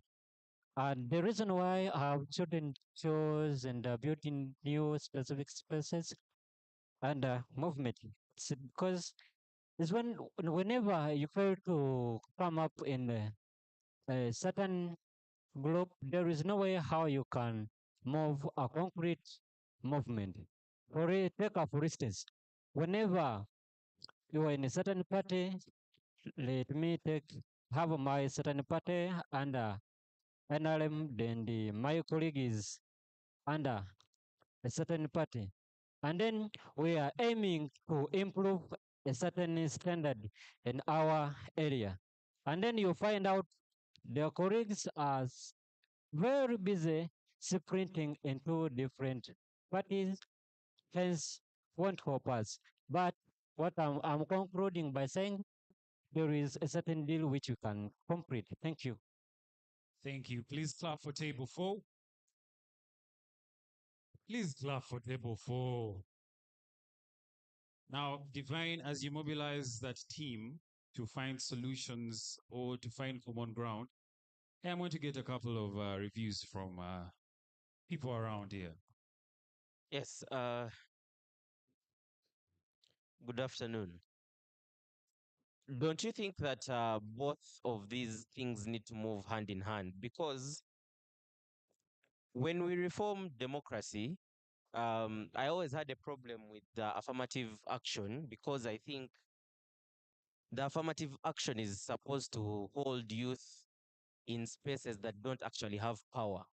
So I think that would be one of the things that if we build formidable new civic spaces and movements that can check the government, create a check and balance for the government to act on the reforms, so that in case there is a reform, the first reform that was removed that I think that was very important, both of them, was the age limit and the term limit, because our president, as the constitution gives him mandate, is imperial. He has powers to do whatever he wants.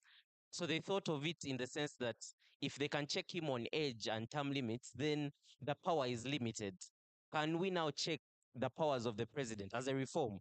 But can we do this as in form of structured movements in the sense of civic spaces that can advocate for these things? So I think it is a question whether both of them can move hand in hand for us to have a better country for tomorrow. Other than them moving one, it's hard for you to have one and not have the other.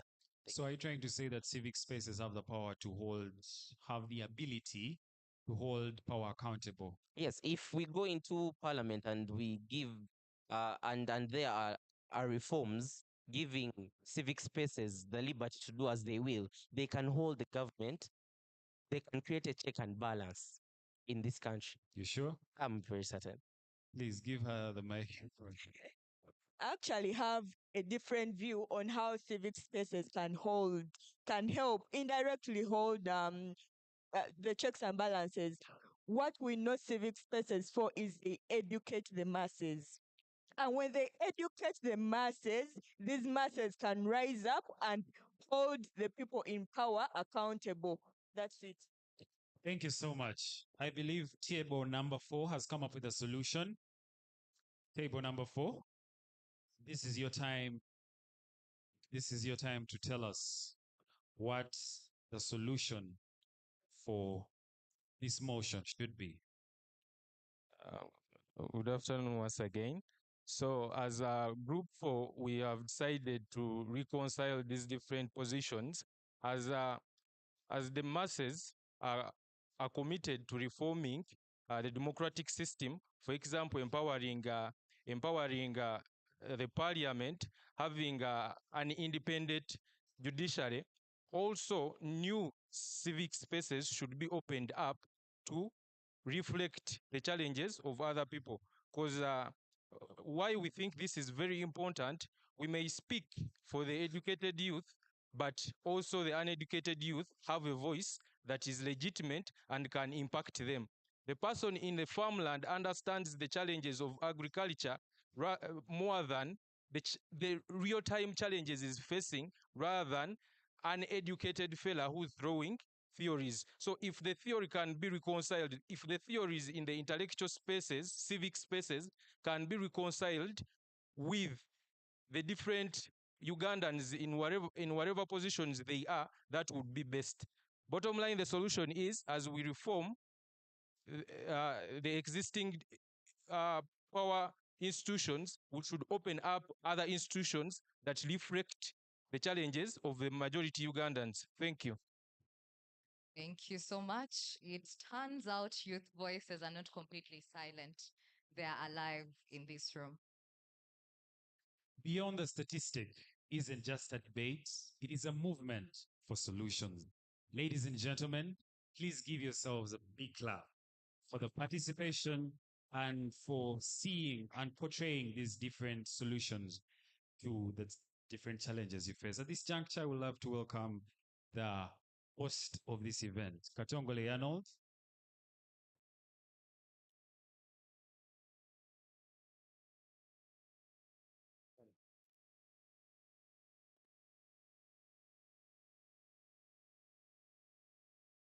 Hey, I've been away now, I'm back. Ladies and gentlemen, it's very early in the morning, and I know, but I want to inform you that we are nearly crossing the Rubicon and ending this. But first and foremost, clap for yourselves, ladies and gentlemen. You've been great. I think everybody feels their voice has not just been represented, but your voice matters, is it? And now we've contributed to these different ideas in today's debate. forward. This MT has not been about our normal arguments we have in these rooms, but it has been joining our voices together, thinking forward, and bringing forward those action points that we think respond to the questions of our time as young people in this nation. Once again, I want to thank you, and for the work you've done. Don't cheat yourself, just give yourselves another round of applause. Okay, meanwhile, those were our rounds of debate. There were 4. Table had to contribute to one of them. I want to thank our colleagues, Divine Masinaranga and Joshua Mwesigwa from Switch Africa. They did us a noble job. Let's give them a round of applause. I want to invite the colleague who brought me this podium to return it here. I don't know who took it away, but please come and return my thing. I've gotten a good Samaritan. You should be applauding the good Samaritan. He's doing me a favor. Thank you very much, sir.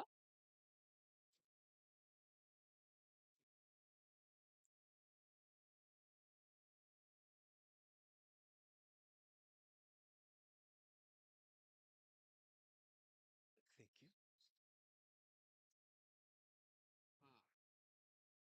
Now that I'm back here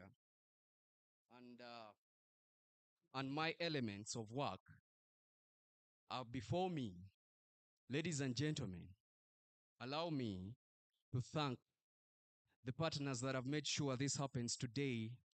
Twaweza Media Challenge Initiative, Africa Freedom of Information Center, Action for Health Uganda, and the people in production from Switch Africa. Thank you very much for seeing this happen today. Maybe for those that came in late, my name is Katongole Arnold Anderson, and I'm a journalist. But today, I'm here to take you through this day. Allow me greet you again, and this time it's not good morning, but it's good afternoon, ladies and gentlemen. It's beyond the statistic, and I'm telling you, we are live. We are live.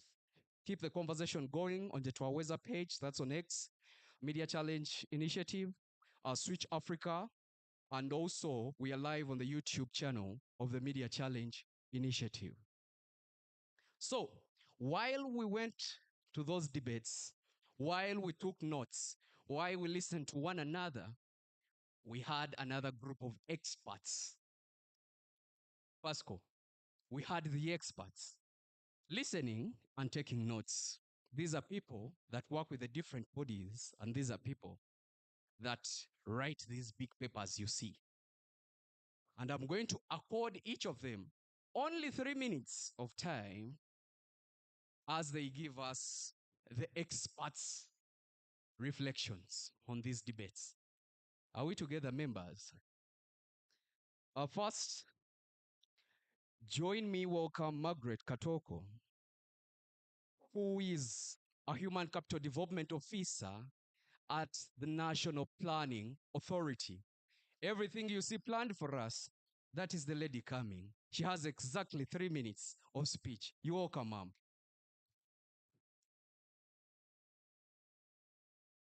Thank you so much. I've been accorded 3 minutes. It's been very interesting discussions that we've had the entire time. Like I've been introduced, I'm Margaret Katoko from the National Planning Authority. And it's interesting because I'm an officer in charge of human capital development, where the youth directly fall, or every human being in the country directly falls.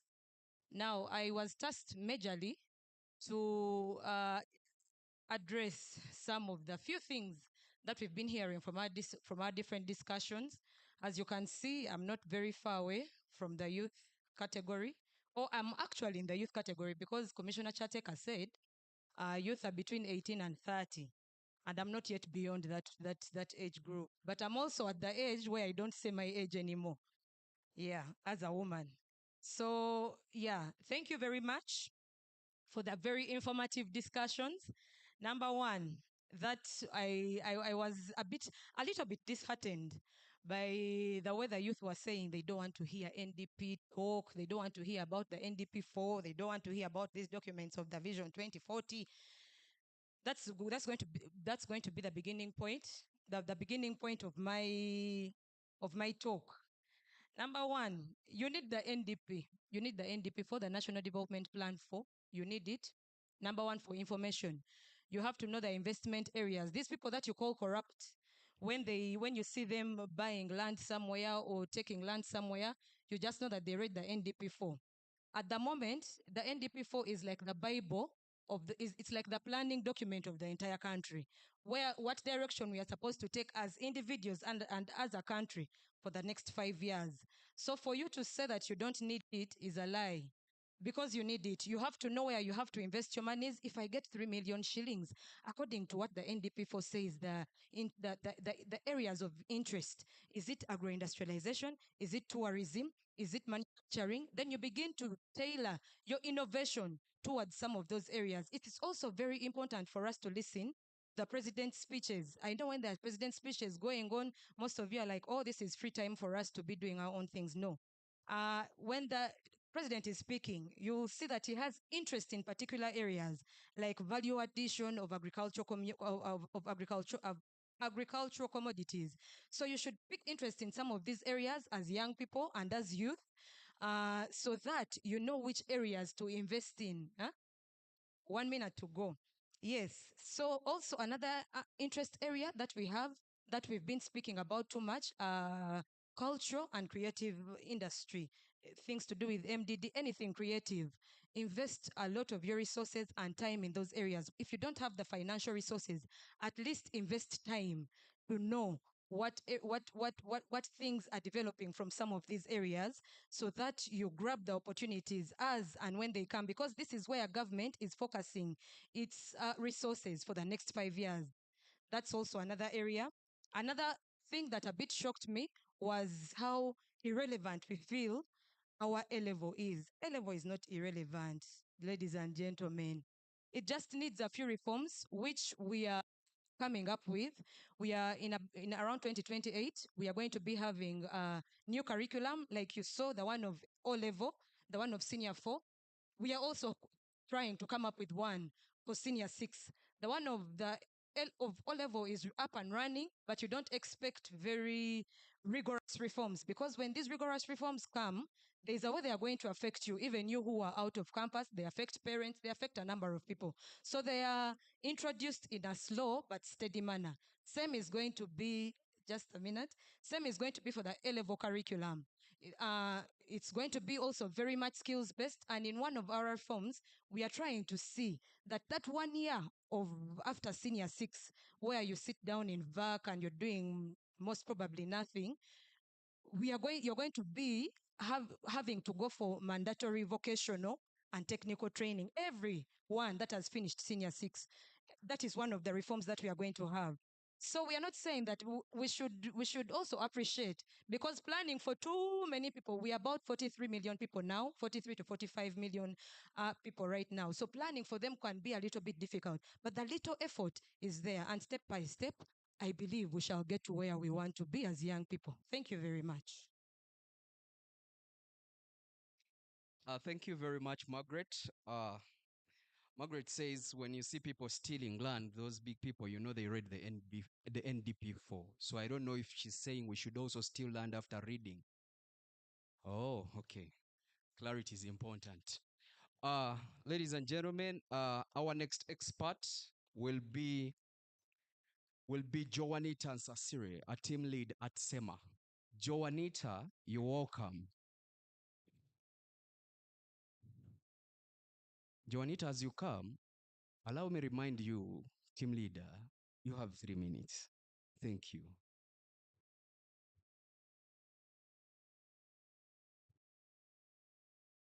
Thank you very much. The previous speaker said youth are from 18 to 30. I'm not sure whether I should be here, but please allow me to speak as a youth. Thank you, friends, for all your submissions. My name is Joanita Success Nsasire. I'm currently leading the team at SEMA Uganda. Our handles are at Talk to SEMA. And before I start my submission, I just want to say we have nice programs for the youth, especially university students, where you can come and get a skill or two. And as I present, I'll just marry all the tables together. And I'll start with innovation and structured jobs. I just want to say, friends, that I am one of the beneficiaries of government money in terms of innovation. And when I say this, I just want to let us know in this room that put in the work, you will get noticed. Be creative, innovate your thing, you'll get noticed. The right people are there. She said that there are people who can fund, and they're there. We got that grant in 2018. We are still standing up to date. Not from that grant, but it was a stepping stone. Number two, when we go to things of cost of living and the general economy, the hustle economy, the gig economy, I think my question to you in the room today, as you're seated here and as you go away, think, what can I do as a person that is not tied to reforms? And I know at the end of the day, the reforms are going to check you. URA will check you. But what can you do for now? Don't think along the lines of, I know our education system is funny. Our parents raised us to be doctors, lawyers. Not all of us have the brains for those things in class. Some of us are good in culinary schools, some of us are good in mechanical, in garages. So don't go with the crowd. Just try to be independent in your thoughts and think what works for you. And then at the end of the day, of course, the reforms I support, they need to be put in place to be able to support. So if there is one thing the government can do for us also, is to give us tax holidays as young people. And I'm being told I have 1 minute. So as we conclude, Table 4 was talking about civic space and what.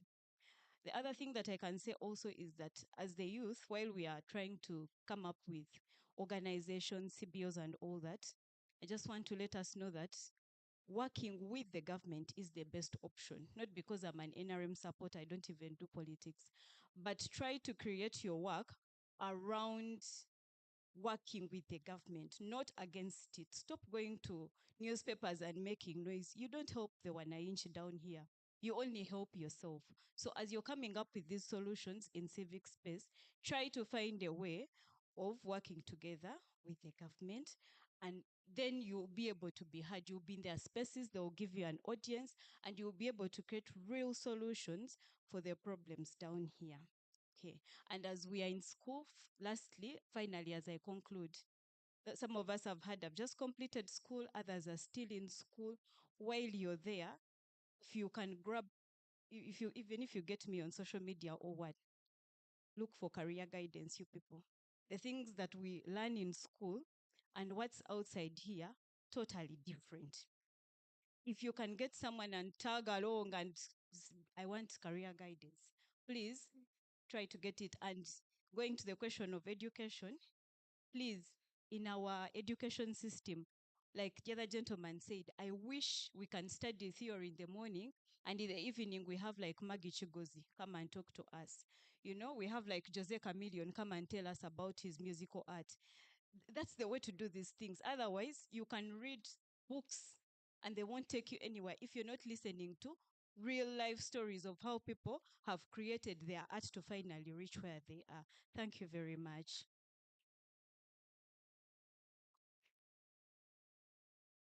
Thanks very much, Joanita, the team lead at SEMA.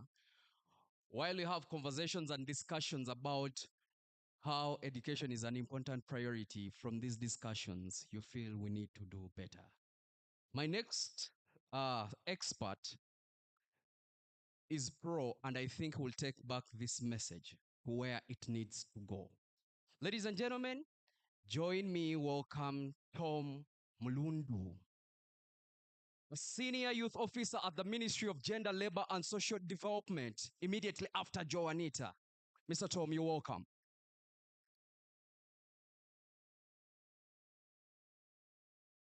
Thank you, Arnold. Thank you, members. Good afternoon. Good afternoon. Am I clear? Oh, we are hungry. Yeah, my name, like he has mentioned, Tom Mulundu. I'm working with the Ministry of Gender, Labor, and Social Development in the Youth Division.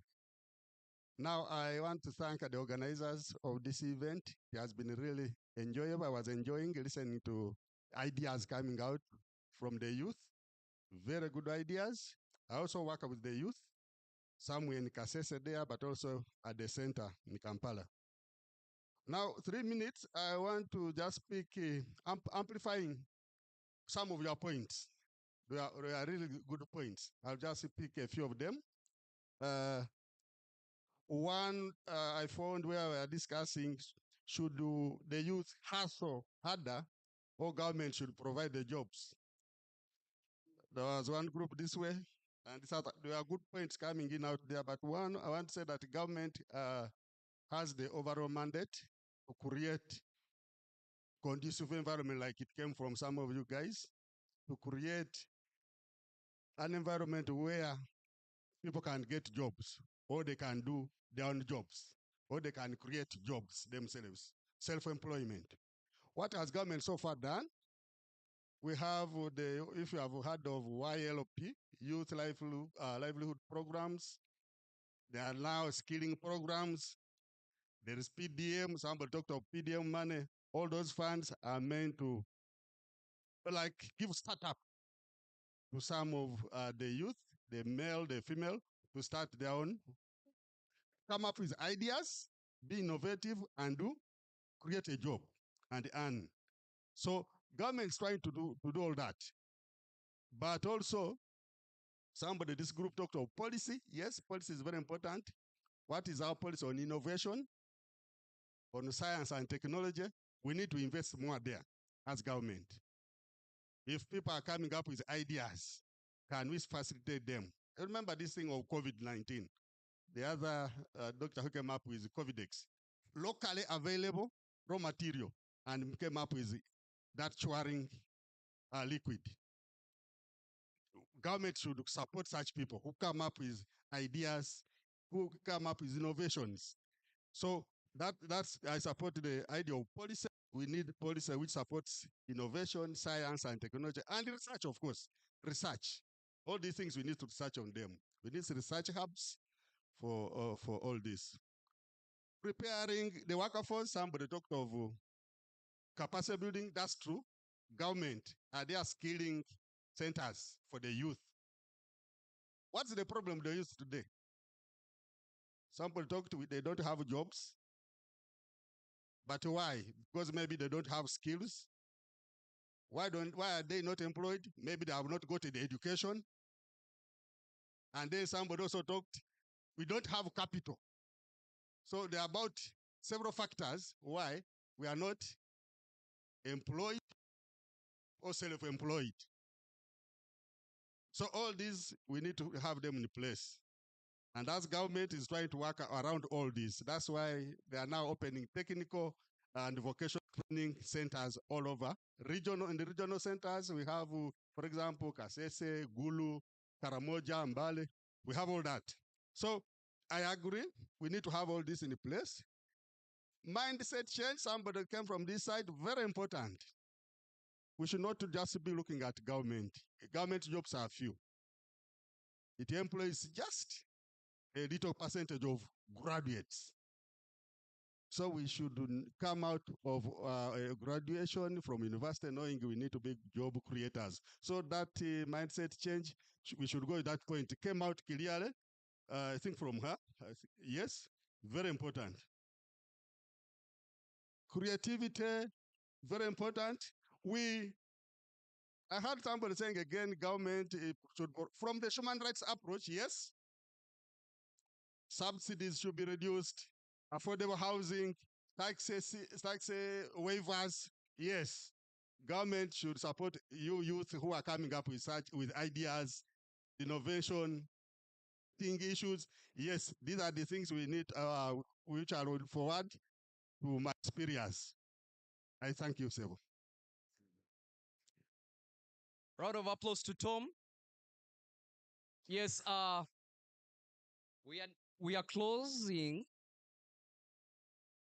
We are closing to the last lap of this event, and we are remaining with only about a few experts to speak to us. And Regan Kulubia, who is an advocacy officer from Action for Health Uganda. Regan? So you are near me. So Regan is coming here to put a few expert remarks in a just 3 prime time minutes. You're welcome, Regan.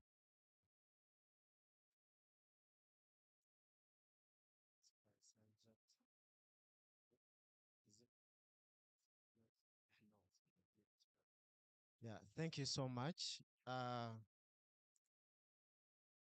From the discussions we had, they were quite very insightful. But for me, I would like to give you one first thing for you to take home. Remember, the future of Uganda is one where this youthful demographic is not just a beneficiary, but also a benefactor of the development that we desire as a country. All the discussions we've had here today, there has been we've had to see whether we take a precedence, the notion of young people being the beneficiaries or the benefactors take precedence over the other. And for me, it is well good enough for us to sum it up in just one thing, that let us not decide to be on the line of beneficiaries. We can as well decide to be on the line of the benefactors. And this, I mean, we can decide to be the shapers of the development that we desire. Everyone in your separate docket, you can do something that is able to propel us to the growth that we desire for a country like Uganda. The young people ourselves, let us not sit back and say that, yes, we have a government and we have to be served. Let us as well take up our best foot forward for us to innovate. I like the discussion of innovations, whether it is in SRH, agriculture, water, media, and everything. Innovation is very important. And for the young people, if we innovate, the sky is never the limit. Let us think of these discussions as things that we can take back home. I know the discussion has been very beautiful, and when we go back, some of us are not even going to contemplate about what we had here. But if we go back and adopt to what we've had here today, that is the change that we can achieve. And each one of us is able to contribute to a thriving society. For me, that is the message I wanted to give. I don't want to sum up all the discussions because I know each one of us has been attentive. But as we step out of here, each one of us, do your role. The cost of inaction affects all of us. Thank you so much. Thank you very much, Rick. Let's get our final expert about the debates we just had. Timothy Aine, who happens to be a programs officer at Center for Policy Analysis. 3 minutes of time. Team, you're welcome. Hello, good afternoon.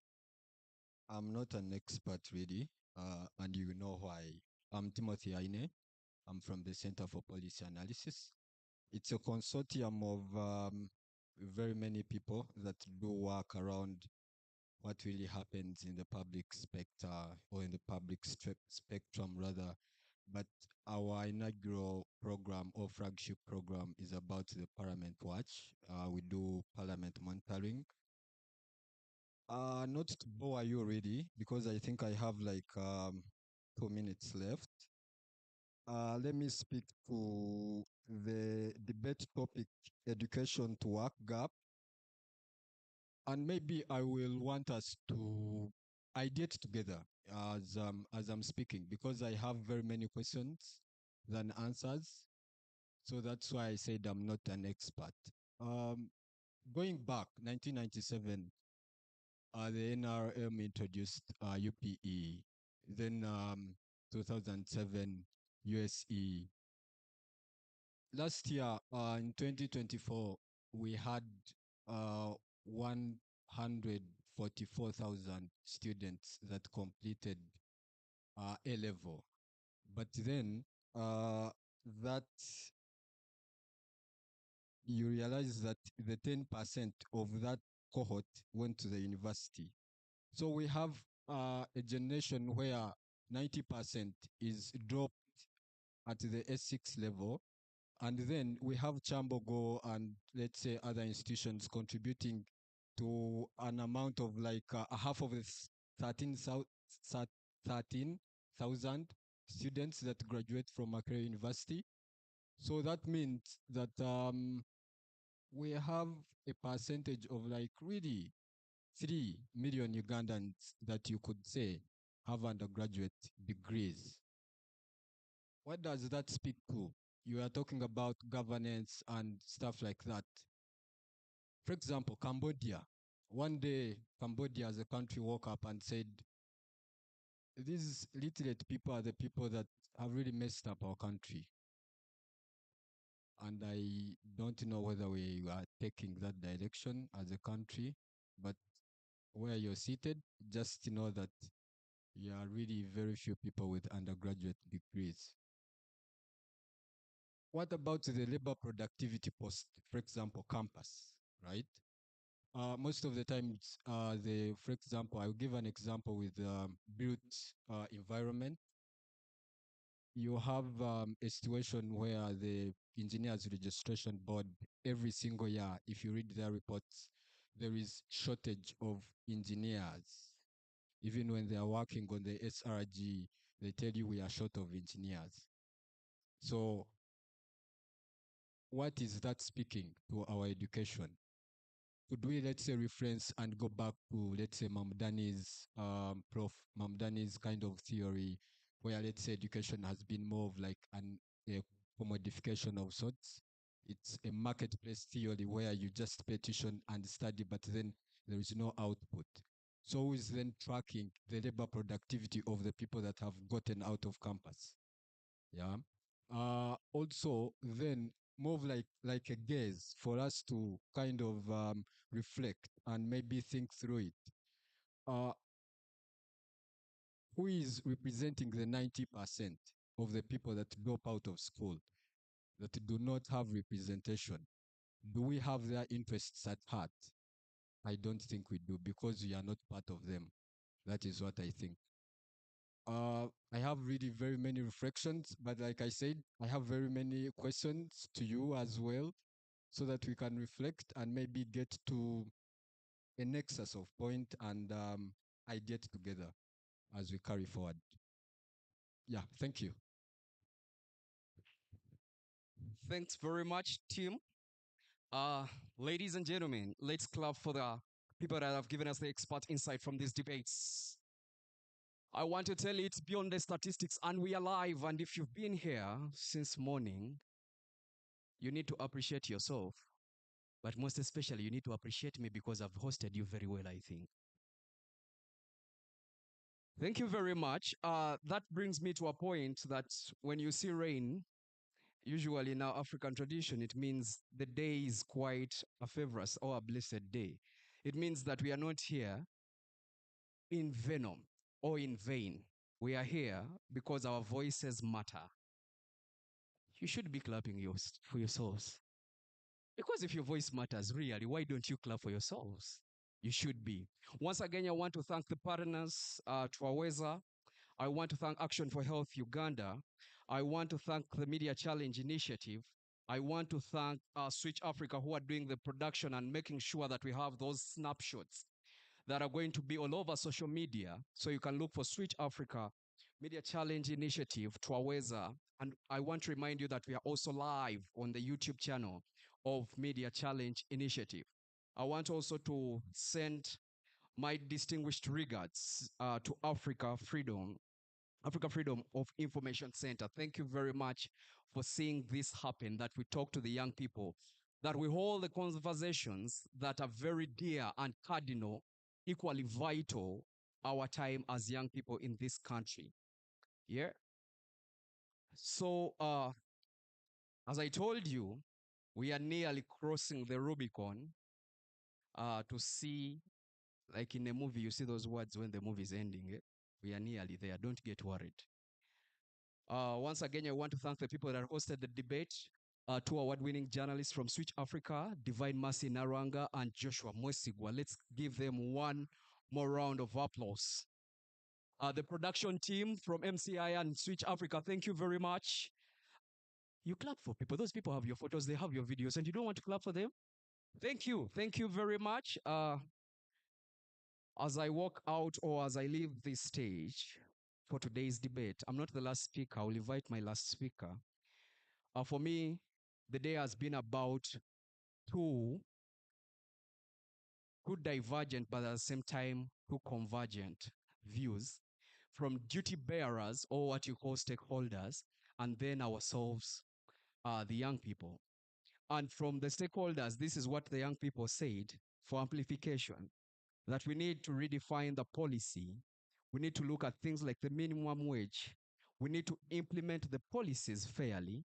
We need to have a dialogue of equity and talk about things like corruption that are eating up each and everything. We also, the IGG's report released yesterday, how young people are struggling to access jobs and paying hefty fees to the District Service Commission. We need to have a discussion of equity.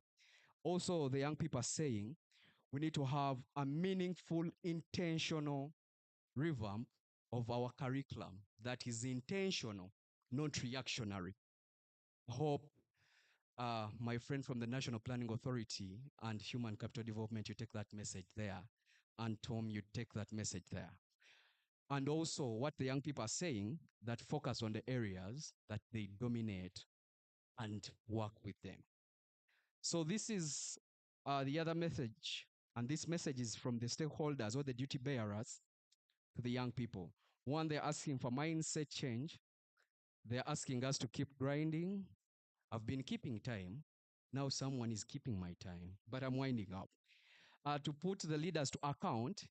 And the last one is surviving is winning. Okay? That's what my nutshell or my conclusive remarks look like. Once again, my name is Katongo Leonard Anderson. This generation belongs to us. Twaweza, we can make it happen. Every generation is sparked by young people. Ladies and gentlemen, allow me invite the last speaker of the day, who was the first speaker, the CEO at Media Challenge Initiative, Big Time Abbas Mpindi, to give us the closing remarks. Until then, good afternoon.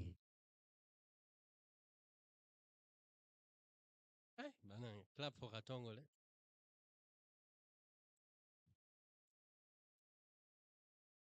Good job, sir.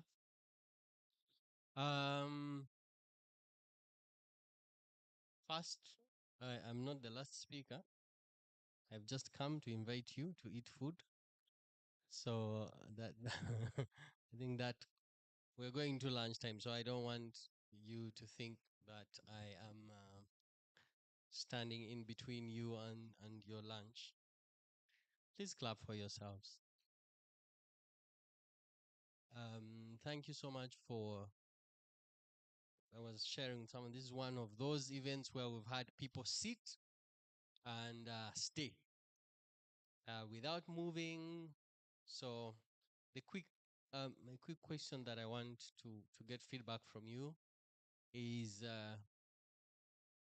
how did you feel, or how do you feel about this format of engagement? One or two people. Do we have a second mic? Katongol. Yes.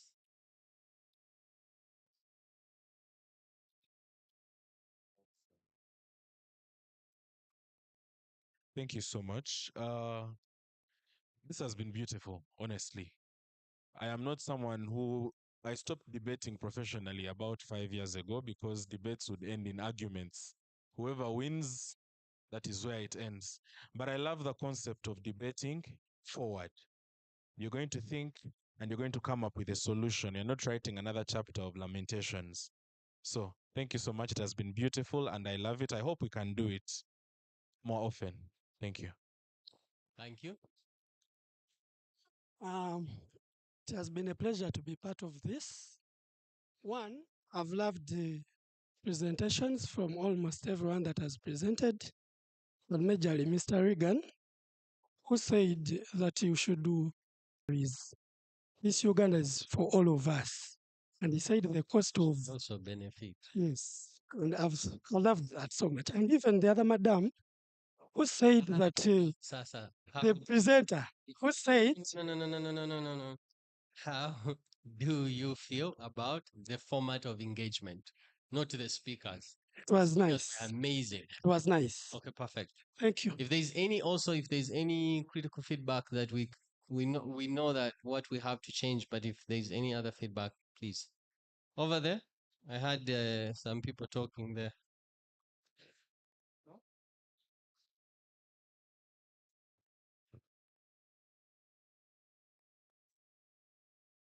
Is it on? Is it on? Okay, it's on. I just want to appreciate the organizers. I felt like this was a very safe space for us to have different opinions and then voice them out.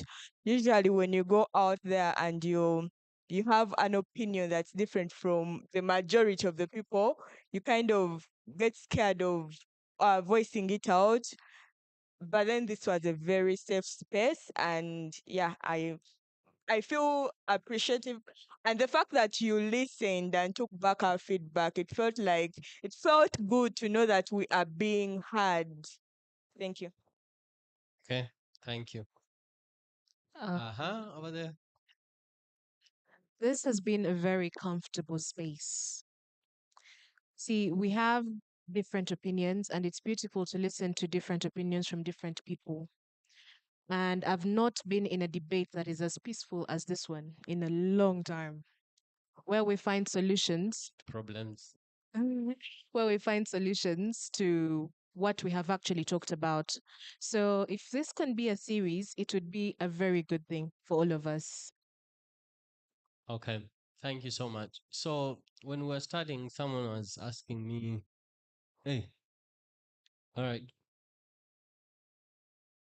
As you take the mic, someone was asking me, "Why are we not doing that bit where there is tension and fire um and for production that would have been good for TV and I explained that in the science of positive inquiry, when you ask people what's wrong, the brain prepares to defend. But when you ask what's possible, the brain prepares to create. Yeah? And that's why positive inquiry is very powerful. So it shifts you from fighting the problem to building solution. And so if you're used to be in a confrontational space, you find it hard to contribute to solutions because you want to argue against rather than build onto the idea of what's possible. So that's one. The other point is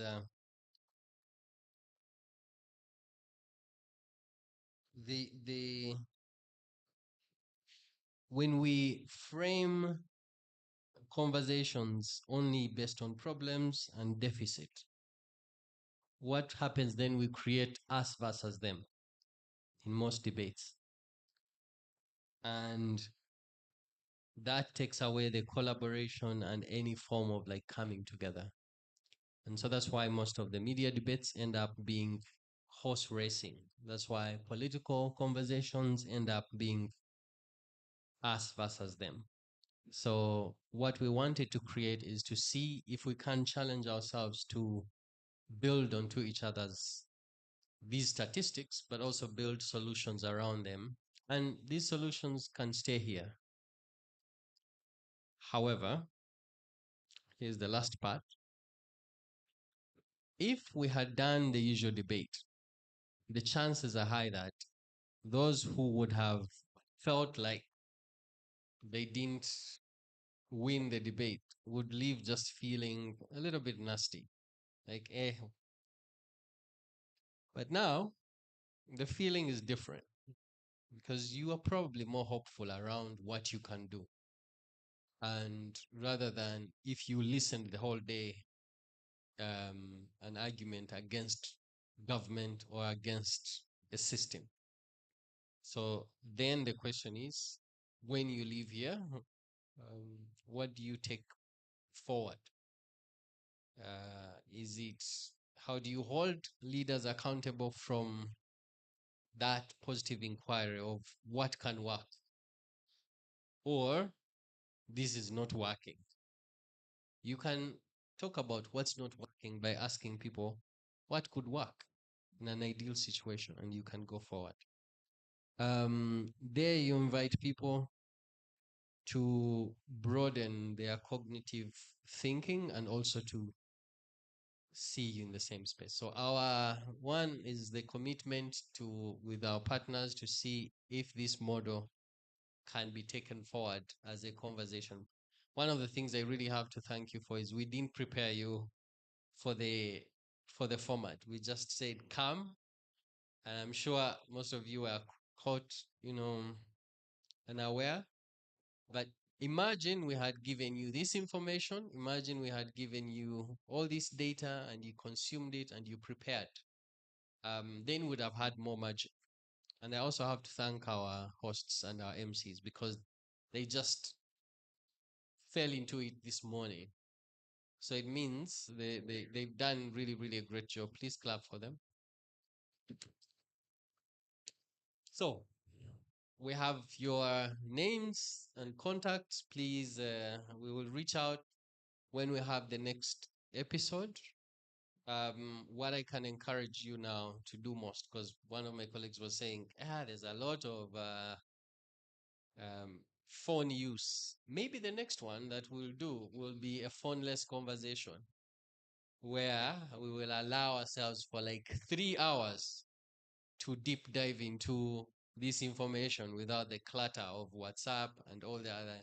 Because otherwise, when people are here and all of us are on like phones, yes, you might be Googling something to understand more, but it would give us more meaningful conversation if we are all just into that space. And also that might also give us the only time when we don't have to be on those gadgets. 3 hours of phoneless debate. Maybe we can achieve it. Some of you, when I say phoneless debate, might say you'll never see me. I will not come. We'll put just a safe box here. As you are entering, you drop the phone in. To keep you active on the tables, we'll put some apples. And just like whenever you think about your phone, you eat an apple. Yeah. So with that, thank you so much for coming. And lunch is ready. DJ, are you ready? Okay, let's have who is very holy here who can pray for us. I don't trust my holiness. Huh? Hey, Bishop, please come. Come pray for us now. You are the anointed one. I don't know by who, but don't give a speech. Well, I had burning issues, but let's pray. Gracious Father, we want to thank you for bringing us here today. I want to thank you for the conversations we've had. Let them not just remain here, let them go outside this room and transform our communities, transform ourselves that were here today, and also transform societies. As we go for food, we pray that it is of great importance to our bodies, to energize us, to think more, better, and also be a moment for us to network and socialize for the few hours that we shall be here. I pray that you bless us as we go for lunch and after lunch as we head back to our homes.